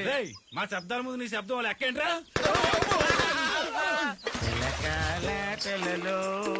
గలగల పాటలలో ఏమి ఏదో పనులు జరగనుకున్నాను. నేను మాత్రం పోవనుకున్నానా? నేను కూడా జరగనుకున్నా. పామంటే ఇంతుంటదా నీ అబ్బా? ఒకడా అది పడుకునే పావై ఉంటది. నీకు తల్లి పావుకి పిల్ల పావుకి తేడా తెలీదా? పిల్ల బిత్తరికి ఎదవా? నీ పడుకునే మీ అమ్మల కడుపుల మాట. సరిగ్గా దొడ్లోకి వెళ్ళవరు, సరిగ్గా స్నానం చేయవరు. ఏంట్రా మాకు పరిస్థితి? ఒక్కరు కాదు, ఇద్దరు కాదు, మొత్తం 120 మంది ఎమ్మెల్యేలను ప్రీ ప్లాన్ గా కిడ్నాప్ చేసి తీసుకెళ్లిపోయాడు. ఇప్పుడు ఏం చేయాలో నాకు అర్థం కావట్లేదు. ఇదంతా చేసింది నేనే అని జనానికి కానీ మీడియాకి కానీ తెలిస్తే ఇన్నేళ్లు కష్టపడిన నా పొలిటికల్ కెరియర్ సర్వనాశనం అయిపోతుంది. మీరేం వరి అవ్వకండి సార్. ఇక ఈ విషయం నాకు వదిలేయండి. కిడ్నాపర్ల నుండి ఎమ్మెల్యేలను ఎలా సేఫ్ గా తీసుకురావాలో నేను చూసుకుంటాను. కిరణ్ సార్, ధృవ ఎక్కడున్నాడో ఇమ్మీడియట్ గా వచ్చి నా ఆఫీస్ లో నన్ను కలవమని చెప్పండి. Okay sir. ఉంటాను sir.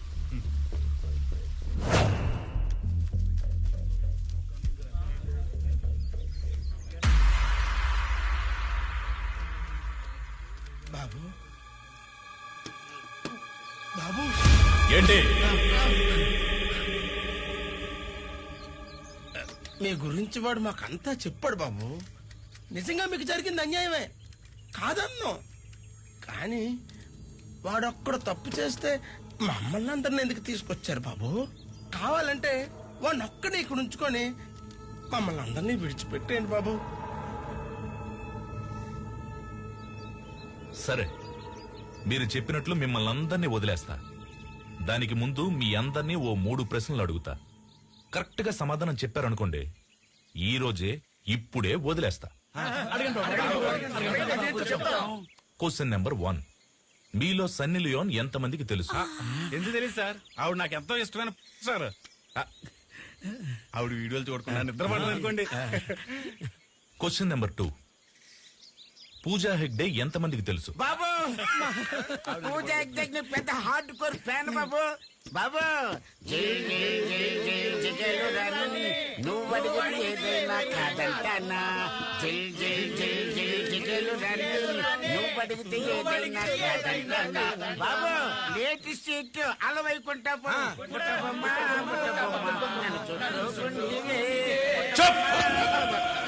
Third question. Narayana Swamy మీలో ఎంతమందికి తెలుసు? బాబు నారాయణ స్వామి అంటే అన్నవరంలో ఉన్న సత్యనారాయణ స్వామి కదా? మీకు సన్నీ లియోన్ బాగా తెలుసు. పూజా హెగ్డే ఎన్ని సినిమాలు ఎవరెవరితో చేసిందో కూడా తెలుసు. కానీ ప్రజల కోసం తన ప్రాణాలు సైతం పోగొట్టుకున్న నారాయణ స్వామి ఎవరో మీకు తెలీదు. ఎవరు బాబు ఆయన? దేవుడా? దేవుడే, కానీ గుడిలో ఉండే దేవుడు కాదు, ప్రజల గుండెల్లో ఉండే దేవుడు నారాయణ స్వామి.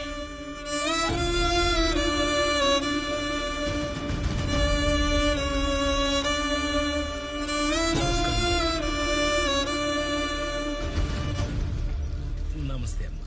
నమస్తే నమస్తే.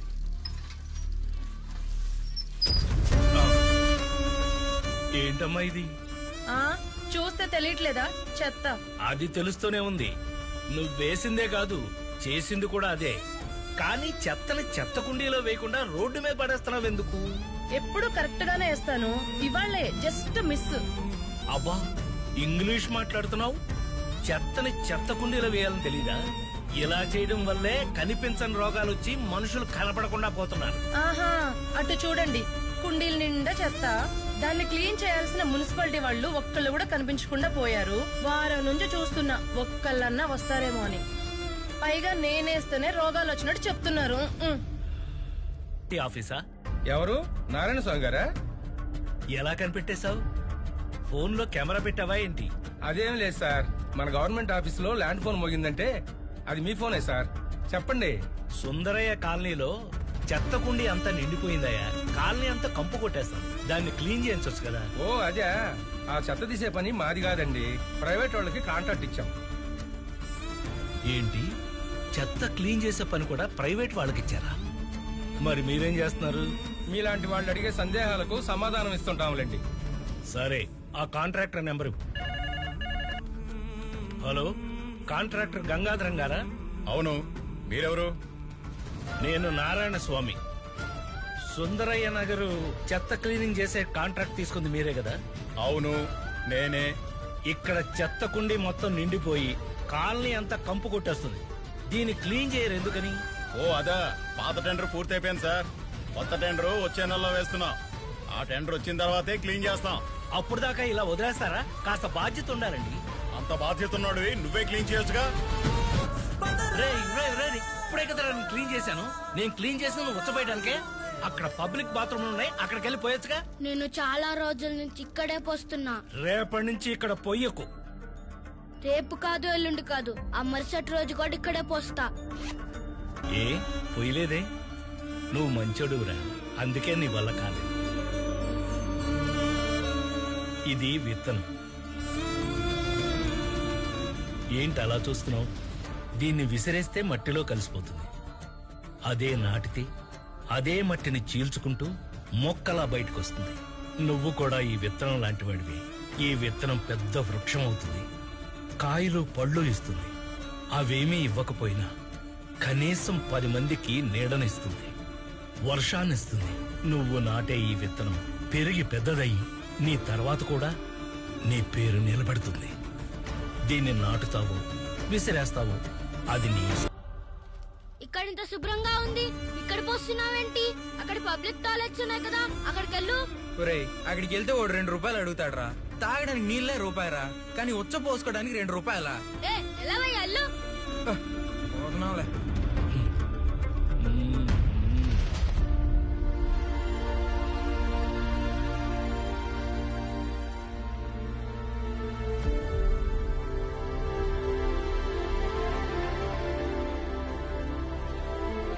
చూడు, జాతీయ జెండాని తిరగేసి పెట్టుకోకూడదు, తప్పు. జాతీయ జెండాని ఇలా పెట్టుకోవాలి, పైన కాషాయం, కింద పచ్చ. దా జెండా ఎగరి. ఏంటి అలా చూస్తున్నావు? నువ్వు నాటిన విత్తనమే కాదు, నేను నాటిన విత్తనం కూడా పెరగడం మొదలైంది. మహావృక్షం అయిపోతుంది. దా ఎగరి.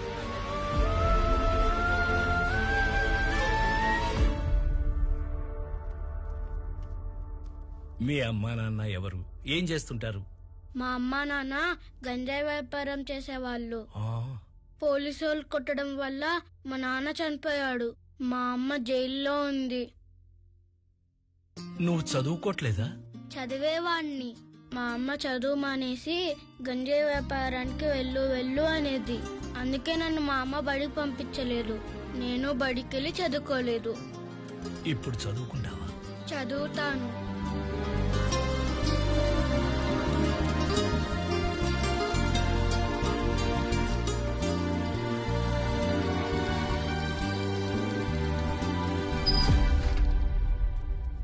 ఏమయ్యా, స్కూల్ పక్కన మందు అమ్మటమే తప్పు. అది చిన్నపిల్లలకు అమ్ముతున్నావు. 18 సంవత్సరాల వాళ్ళకి మందమ్మకూడదని చట్ట విరుద్ధమని నీకు తెలీదా? చట్టాలు జనాల కంటితో ఖర్చీఫ్లయ్యా, వాటిని మడిచి వెనక పెట్టుకోవాలి జేబులో. సిగరెట్లమ్మే బడ్డీ కొట్టు స్కూల్ పక్కన ఉండొచ్చు, కానీ వైన్ షాప్లు ఉండకూడదా? చట్ట ప్రకారమే లైసెన్స్ తీసుకుని షాప్ ఇక్కడ పెట్టాం. అసలే వ్యాపారం లేక మేమేడుస్తుంటే చట్టం ధర్మం అని శంకర్ సినిమాలో అపరిచితుల్లా నువ్వు వచ్చి చెబుతున్నావు. చదువుకునే కుర్రోళ్ళకే కాదు, పైసలు ఇస్తే పాకే పసిపిల్లడు వచ్చినా మందిస్తావు. మాకు వ్యాపారమే ముఖ్యం. ఏంటయ్యా అంత పొగరగా మాట్లాడుతున్నావు? అవును, మాట్లాడతాను. ఏం చేస్తావు? ఇన్స్పెక్టర్ గారు, మీరు అతను కొట్టడానికి రూల్స్ ఒప్పుకోవండి. రేపు అతను కోర్టులో హాజరుపరచండి. అక్కడ మద్యం దుకాణం మూయించేసి మీరు మా కోసం మంచి పని చేశారయ్యా. నిజంగా మీలాంటి వాళ్ళు నాయకులైతే మాలాంటి వాళ్ళ కోసం ఇంకెన్నో మంచి పనులు చేస్తారయ్యా.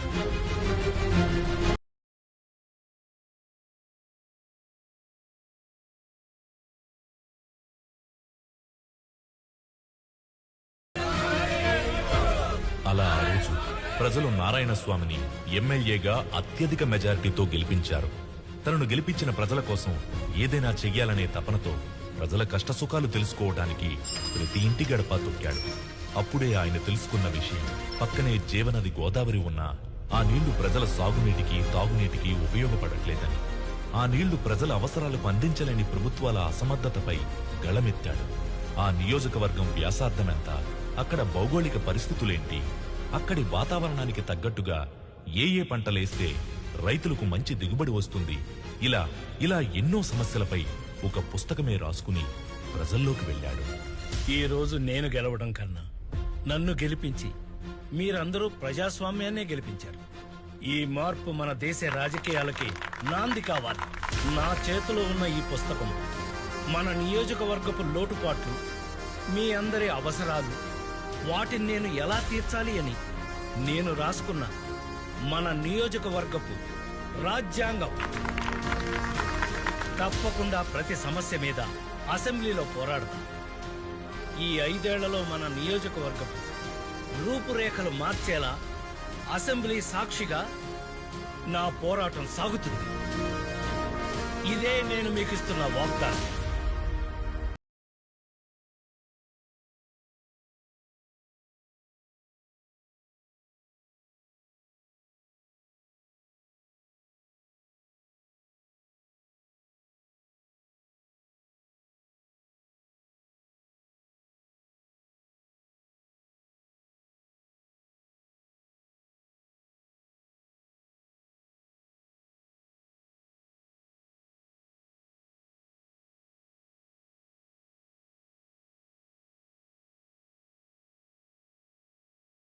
అధ్యక్ష, ఇది మా నియోజకవర్గ సమస్యల పుస్తకం.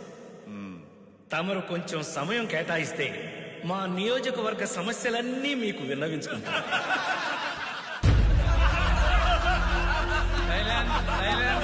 ఎందుకండి నవ్వుతున్నారు? నేనేమన్నా కామెడీ చేశానా? కాదు కదా, మరెందుకు నవ్వడం?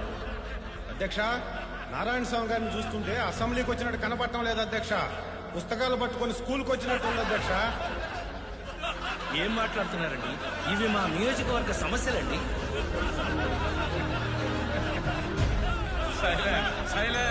స్పీకర్ గారు సైలెన్స్ అని నవ్వుతారేంటండి? ఆపండి, ఆ నవ్వులు ఆపమని మీరైనా చెప్పండి అధ్యక్ష. The house is ఎడ్జెంట్ tomorrow at 8 AM.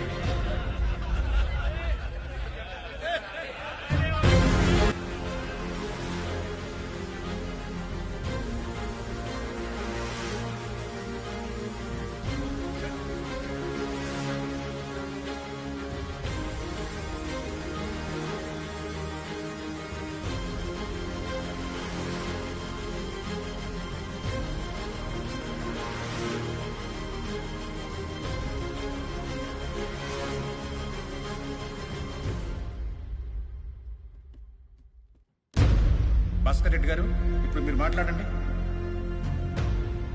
అధ్యక్ష, గత ప్రభుత్వం యొక్క దిక్కుమాలిన పాలన వల్ల ఈ రాష్ట్రం మొత్తం భ్రష్టు పట్టిపోయింది అధ్యక్ష. ఎందుకు భ్రష్టు పట్టిపోయింది అంటున్నానంటే అధ్యక్ష, రాష్ట్రంలో రామరాజ్యంలో ఉండాల్సిన పాలన రాక్షస రాజ్యంలో మారిపోయింది అధ్యక్ష. అందుకే అధ్యక్ష ఇలా మాట్లాడాల్సి వస్తుంది. ఏం మాట్లాడుతున్నావు నువ్వు? మమ్మల్ని రాక్షస పాలన అంటావా? నోరుందని ఇష్టం వచ్చినట్లు మాట్లాడుకో భాస్కర్ రెడ్డి. ఈ 5 సంవత్సరాలు నువ్వు ఎలా పరిపాలిస్తావో అది చూస్తాను నేను. ఏంటే నువ్వు చూసేది? నోరు మూసుకొని కూర్చో. కూర్చోరయ్యా, కూర్చోరు. ఏం చేస్తావు? ఏం చేస్తానా? మా మెజారిటీ ఎంతో తెలుసుగా, 100 మంది. మేము తలుసుకున్నామంటే మీలో ఒక్కడ కూడా ఈ అసెంబ్లీ దాటి బయటికి పోలేడు. కురుక్షేత్రంలో కౌరవులు కూడా మీలాగే 100 మంది. కానీ ఏవయ్యారో తెలుసుగా, ఇక్కడెవరో చేతి గాజులు వేసుకోలేదు. మాట్లాడించాలు. కూర్చో కూర్చో. మీరెవరైనా మమ్మల్ని కూర్చోమంటానికి? ఇప్పుడు మీ ముందు చెప్తున్నాను, మాకు కానీ చక్కెరేగిందంటే నిజంగా మీలో ఎవడో అసెంబ్లీ దాటి బయటికి వెళ్ళరా. ఏంట్రా వెళ్ళలేంది అంటే కొట్టేస్తారా? దమ్ముంటే రండ్రా చూసుకుందాం. ఏంట్రా మీరు ఊరుకున్న కొద్ది పెద్ద రెచ్చిపోతున్నారు? మమ్మల్ని రెచ్చగొట్టింది నువ్వే. రెచ్చగొడితే రెచ్చిపోకుండా ఉండటానికి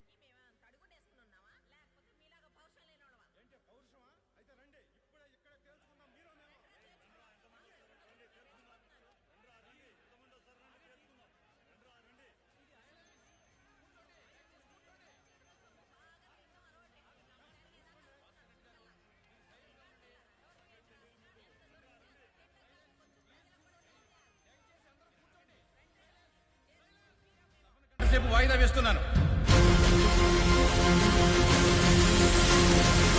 భద్రాచలం నియోజకవర్గ ఎమ్మెల్యే నారాయణ స్వామి గారిని మాట్లాడవలసిందిగా కోరుచున్నాను. అధ్యక్ష, ఈ సభాముఖంగా వీళ్ళందరి సమక్షంలో నేను ఒక విషయం చెప్పదలుచుకున్నాను. అధ్యక్ష, ఇక్కడ ఉన్న వాళ్ళందరూ ప్రజాప్రతినిధులే. ప్రజలు ఓటేస్తే గెలిచిన వాళ్లే. ఆ ఓటేసిన ప్రజల గురించి మాట్లాడకుండా ఇలా నిండు సభలో ఒకరినొకరు తిట్టుకోవడం, గొడవలు పట్టడం ఏం బాలేదు అధ్యక్ష. ఇది ప్రజాస్వామ్యానికే సిగ్గుచెట్టు.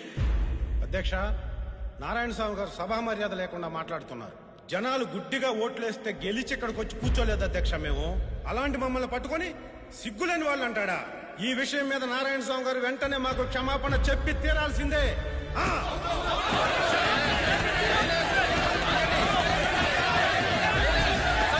భాస్కర్ రెడ్డి గారు, నేను ప్రజాస్వామ్యానికి సిగ్గుచేటు అన్నాను కానీ మీకు సిగ్గులేదని అనలేదండి.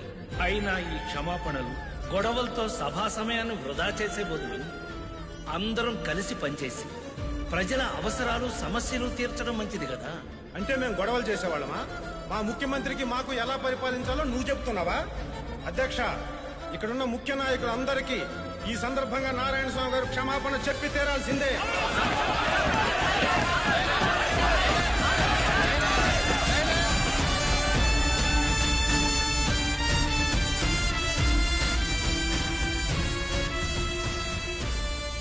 సభలో జరిగిన దానికి మీరేం బాధపడకండి అయ్యా. అన్ని సర్దుకొని మళ్ళీ మన సమస్యలు చెప్పుకునే అవకాశం మీకు వస్తుందయ్యా. మోగవాడికి మైకిస్తే ఏంటి ప్రయోజనం? ఎన్ని అవకాశాలు వస్తే మాత్రం ఏం ఉపయోగం? గొంతు విప్పి మాట్లాడితే కదా. ఏం మాట్లాడుతున్నావు నువ్వు? పిచ్చి పిచ్చిగా ఉందా? నోరు మూసుకొని ఎక్కడి నుంచి ఎలా? ఆడి మాటలు మీరేం పట్టించుకోకండి అయ్యా. వాడన్న దాంట్లో తప్పేం లేదు సుబ్బయ్య. మీరు వాడిలో ఆవేశాన్ని చూస్తున్నారు, నేను వాడిలో ఆవేదన చూస్తున్నాను.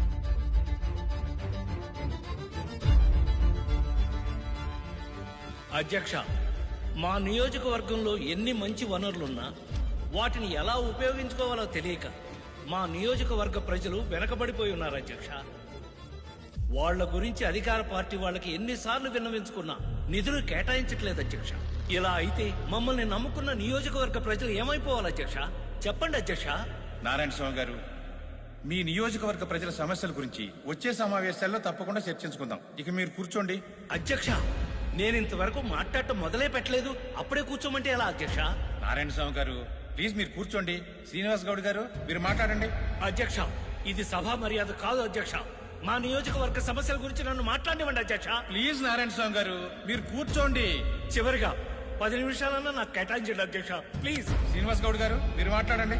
అధ్యక్ష, రాష్ట్రంలో సీఎం గారి పరిపాలన చూస్తుంటే ద్వాపర యుగంలో శ్రీరాముడు పరిపాలించినట్టుగా ఉంది అధ్యక్ష. ఆ విషయం నేనే కాదు అధ్యక్ష, స్వయంగా ప్రజలు చెప్తున్నారు అధ్యక్ష. అధ్యక్ష, రాముడు పరిపాలించింది త్రేతాయుగంలో అధ్యక్ష. ద్వాపర యుగంలో పరిపాలించింది శ్రీకృష్ణుడు అధ్యక్ష. నా చరిత్ర తెలుసుకొని మాట్లాడమని చెప్పండి అధ్యక్ష. చెప్పాను కదా, అసమర్థుడిని తీసుకెళ్లి శాసనసభలో కూర్చోబెడితే నాయకుడు అనరు. నాయకుడు అంటే శాసనసభని దడబుట్టించాలా, బెదిరించాలా, అవసరమైతే ఎదురెళ్లి పోరాడాలా. అవే అక్కడ నాయకుడికి ఉండాల్సిన లక్షణం. అవేవి ఇతనిలో లేవు. అవి ఇప్పుడు కొత్తగా నేర్చుకున్నారావు. నెల రోజుల నుంచి కాలేజీలకు కూడా వెళ్లకుండా మిమ్మల్ని ఎమ్మెల్యేగా గెలిపించాం. ఎందుకు? మాకు ఉద్యోగాలు తెస్తారని, మమ్మల్ని ఉద్ధరిస్తారని. కానీ మిమ్మల్ని ఇలా చూస్తుంటే అదేమీ జరిగేటట్టు అనిపించట్లేదు సార్. ఇలా చెబుతున్నానని ఏమనుకోకండి అయ్యా. అసెంబ్లీలో గొంతు విప్పి అరిచి మాట్లాడేవాడే నాయకుడయ్యా. అలాంటి వాడితోనే పనులు అవుతాయి, సమస్యలు తీరుతాయి. నా మాట విని ఎమ్మెల్యే పదవికి రాజీనామా చేసేయండి. భద్రాచలం నియోజకవర్గ ఎమ్మెల్యే నారాయణ స్వామి గారిని మాట్లాడవలసిందిగా కోరుచున్నాను. అధ్యక్ష, మా నియోజకవర్గం చుట్టూ నీళ్లున్నా ఒక్క గుక్క నీళ్లు కూడా తాగడానికి పనికిరావు అధ్యక్ష. వాళ్ళు ఎలాంటి దౌర్భాగ్య స్థితిలో ఉన్నారు ఒక్కసారి ఆలోచించండి అధ్యక్ష. ఇలా ఒక్క సమస్య కాదు అధ్యక్ష, విద్య, వైద్యం, రోడ్లు ఇలా చెప్పుకుంటూ పోతే నియోజకవర్గం అంతా సమస్యలే. అందుకే ఇప్పటికైనా మీరు అధ్యక్ష, నారాయణ స్వామి గారి నియోజకవర్గంలో కేవలం ప్రజలకు మాత్రమే సమస్యలున్నాయి అధ్యక్ష. కానీ రాష్ట్రంలో అధికార పార్టీ వాళ్ళు కాస్తున్న కల్తీ సారా వల్ల ప్రజలు ప్రాణాలే పోగొట్టుకుంటున్నారు అధ్యక్ష.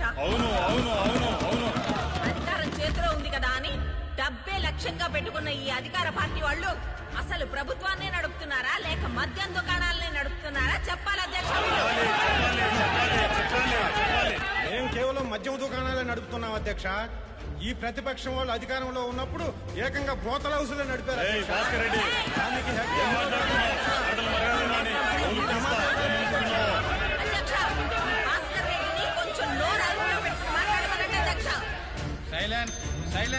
నేను మాట్లాడిన దాంట్లో తప్పే ఉంది అధ్యక్ష.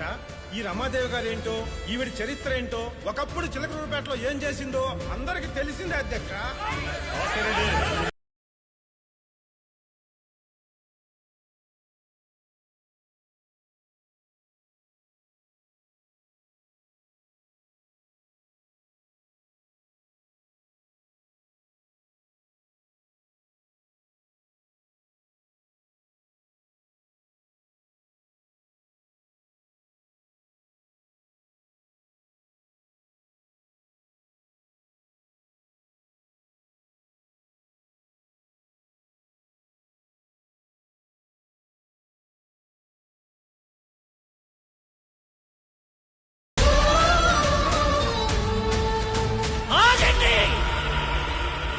ఇది శాసనసభ లేకపోతే కురుసభ?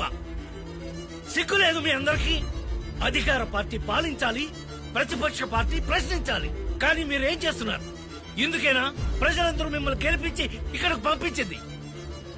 జనం మారాలి, జనం మారాలి అని గొంతెత్తి అరవడం కాదు. 5 కోట్ల మంది ప్రజల్లో కేవలం 290 మంది మాత్రమే ఇక్కడికి వచ్చాం. అంటే మారాల్సింది ప్రజలు కాదు, మనము అని తెలుసుకోండి.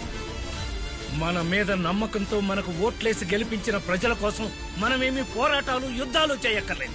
వాళ్ళ సమస్యలను చర్చించి వాళ్ళ అవసరాలు తీర్చగలిగితే చాలు. కానీ మీరు చేస్తున్నదేమిటి? మీ ఓటు బ్యాంకుకు మాత్రమే న్యాయం జరిగేలాగా పథకాలు పెట్టి ప్రజల్ని మోసం చేస్తున్నారు. ఇదంతా నా చొక్కా చెరిగిందను, నా ఒంటి మీద దెబ్బ పడిందనో చెప్పట్లేదు. ఎంతో మంది మహానుభావుల పుణ్యమే ఈ శాసనసభ. అలాంటి ఈ శాసనసభలో ఉండాల్సింది మీలాంటి నాయకులు కాదు. ఒక టంగుటూరు ప్రకాశం, ఒక పుచ్చలపల్లి సుందరయ్య, ఒక వావిలాల గోపాలకృష్ణ లాంటి వాళ్ళు. అలాంటి వాళ్లే ఈ శాసనసభకు రావాలి. అప్పుడు గాని ఈ రాష్ట్రం గాని ఈ దేశం గాని బాగుపడదు. చెప్పండి అయ్యా, ఎందుకు ఇలా ఉన్నారు?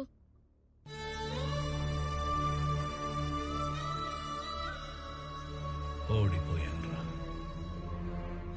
జనానికి మాటిచ్చి నిలబెట్టుకోలేని అసమర్థుడైపోయాను. ఏమైందయ్యా, ఎందుకు ఇలా మాట్లాడుతున్నారు?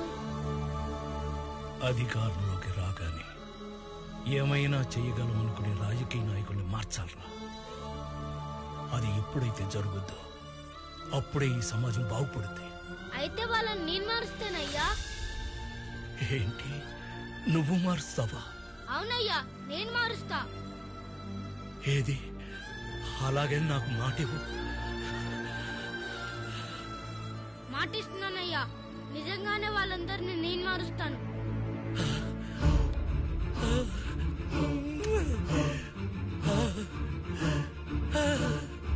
మార్చాలి, నువ్వే మార్చాలి, మార్చాలి.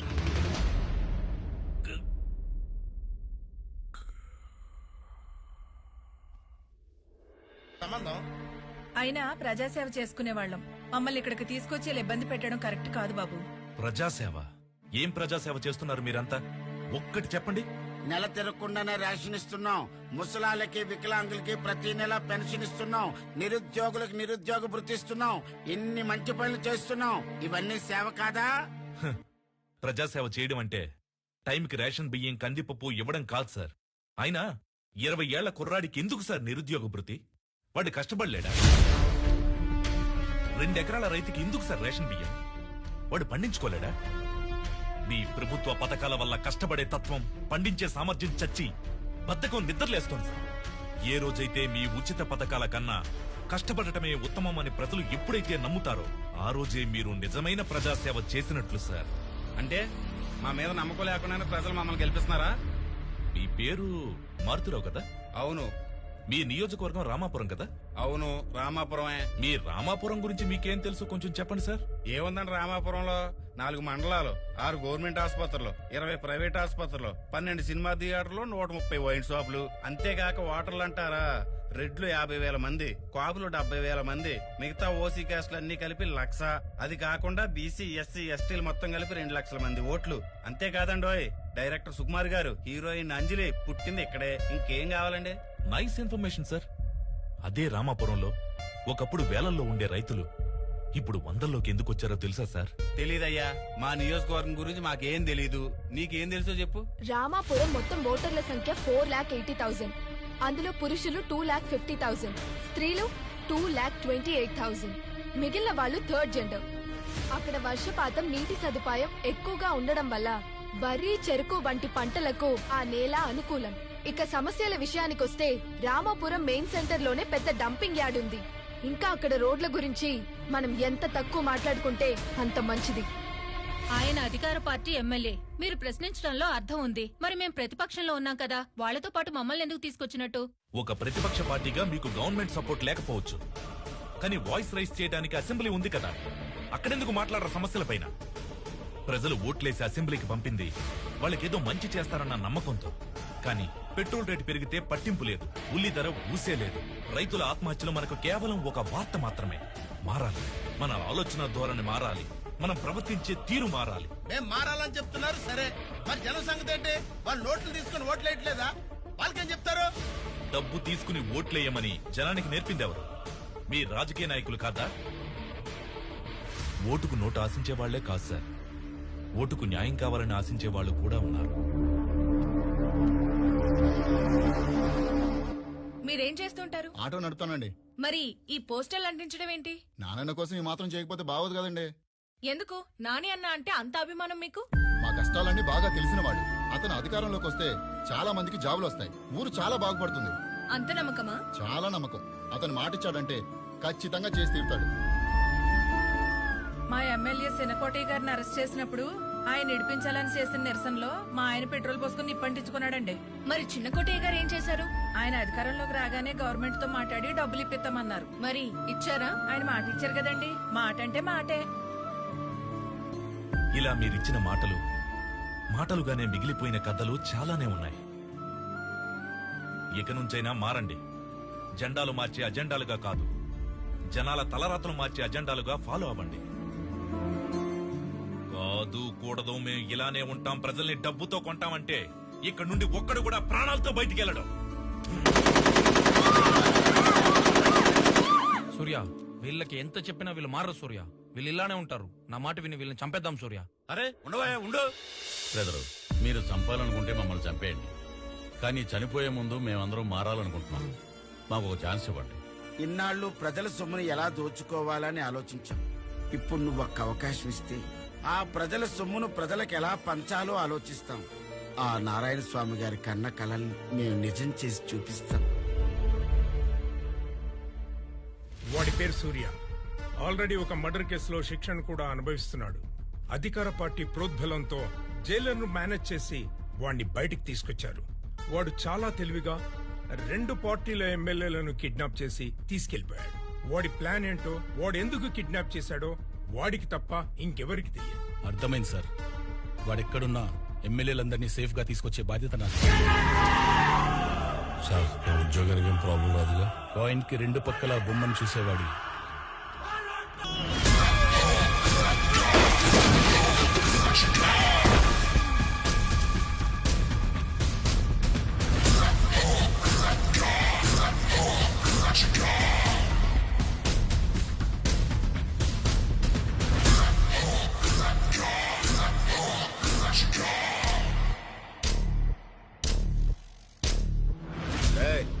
వీళ్ళని చంపేసి ఎమ్మెల్యేలని తీసుకోరండ్రా.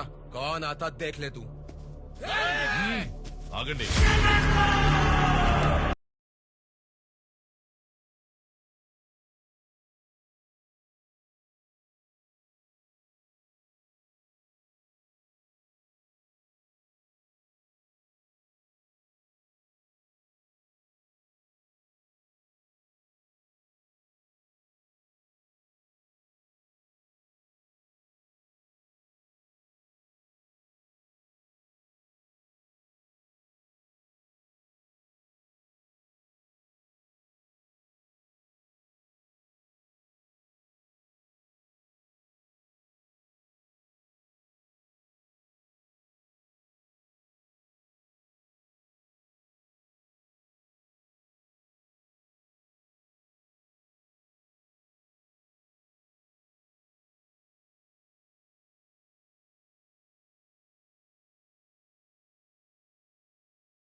అయిపోతుంది. నువ్వు ఎలాగైనా ఎమ్మెల్యేలను ఫైండ్ అవుట్ చేసి తీసుకురావాల్సిందే. Okay sir, I will try my level best.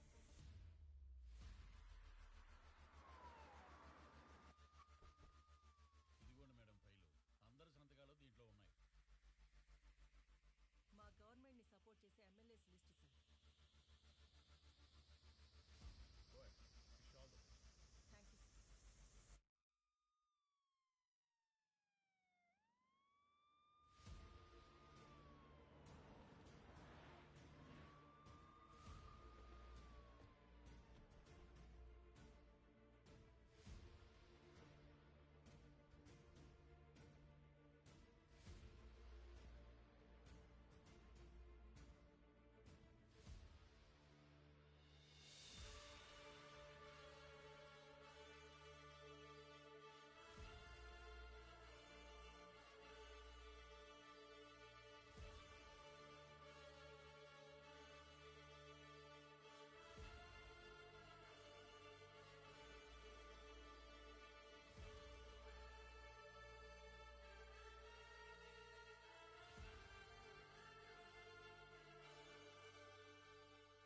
రాష్ట్రానికి మొట్టమొదటి మహిళా చీఫ్ మినిస్టర్ గా ఎన్నికైనందుకు కంగ్రాచులేషన్ శ్యామలా భరత్ గారు.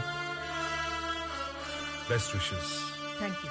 ఒక వ్యక్తి చేసిన మంచి పని వలన ఈ రోజు మనమంతా కొత్త ఆలోచనలతో కొత్త అసెంబ్లీని చూస్తున్నామంటే ఇది అందరూ ఒప్పుకొని తీరాలి. ప్రజలకు మంచి చేయాలంటే సభలో సభ్యుల మధ్య సఖ్యత అనేది అవసరం.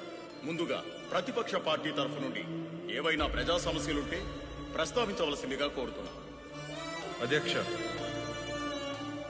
అసెంబ్లీ సమావేశాలు మొదలుపెట్టిన మొదటి రోజు అది మొదటిగా ప్రతిపక్ష పార్టీ సభ్యులకు మాట్లాడే అవకాశం ఇచ్చిన ముఖ్యమంత్రి గారికి, స్పీకర్ గారికి నా తరపున, మా పార్టీ తరపున ధన్యవాదాలు తెలియజేసుకుంటున్నాం. గత 2 సంవత్సరాలుగా కరోనా అనే మహమ్మారి ప్రజా జీవితాన్ని ఎంతలా అతలాకుతలం చేసిందో, ప్రజల ఆరోగ్య విషయంలో మనం మేల్కోవాల్సిన సమయం వచ్చింది. అందుకుగాను పేద ప్రజలకు న్యాయం చేయవలసిందిగా ప్రతిపక్షం పార్టీ తరపున కోరుతున్నాం అధ్యక్ష. ఈ విషయంపై రాష్ట్ర ముఖ్యమంత్రి శ్యామలా భరత్ గారిని మాట్లాడవలసిందిగా కోరుతున్నాం.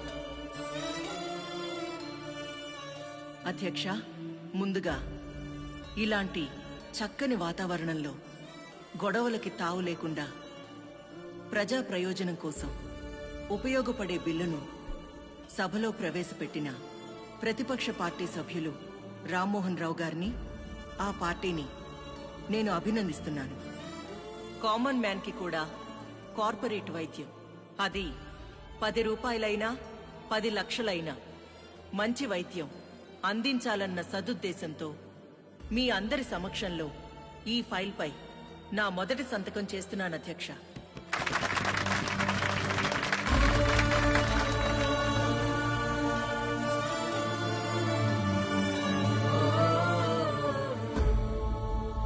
మొత్తానికి నువ్వు అనుకున్నది సాధించావు సూర్య. నెక్స్ట్ నీ ప్లాన్ ఏంటి? మన దేశ అభివృద్ధిని ఎవరైతే అడ్డుకుంటున్నారో వాళ్లే నా నెక్స్ట్ టార్గెట్.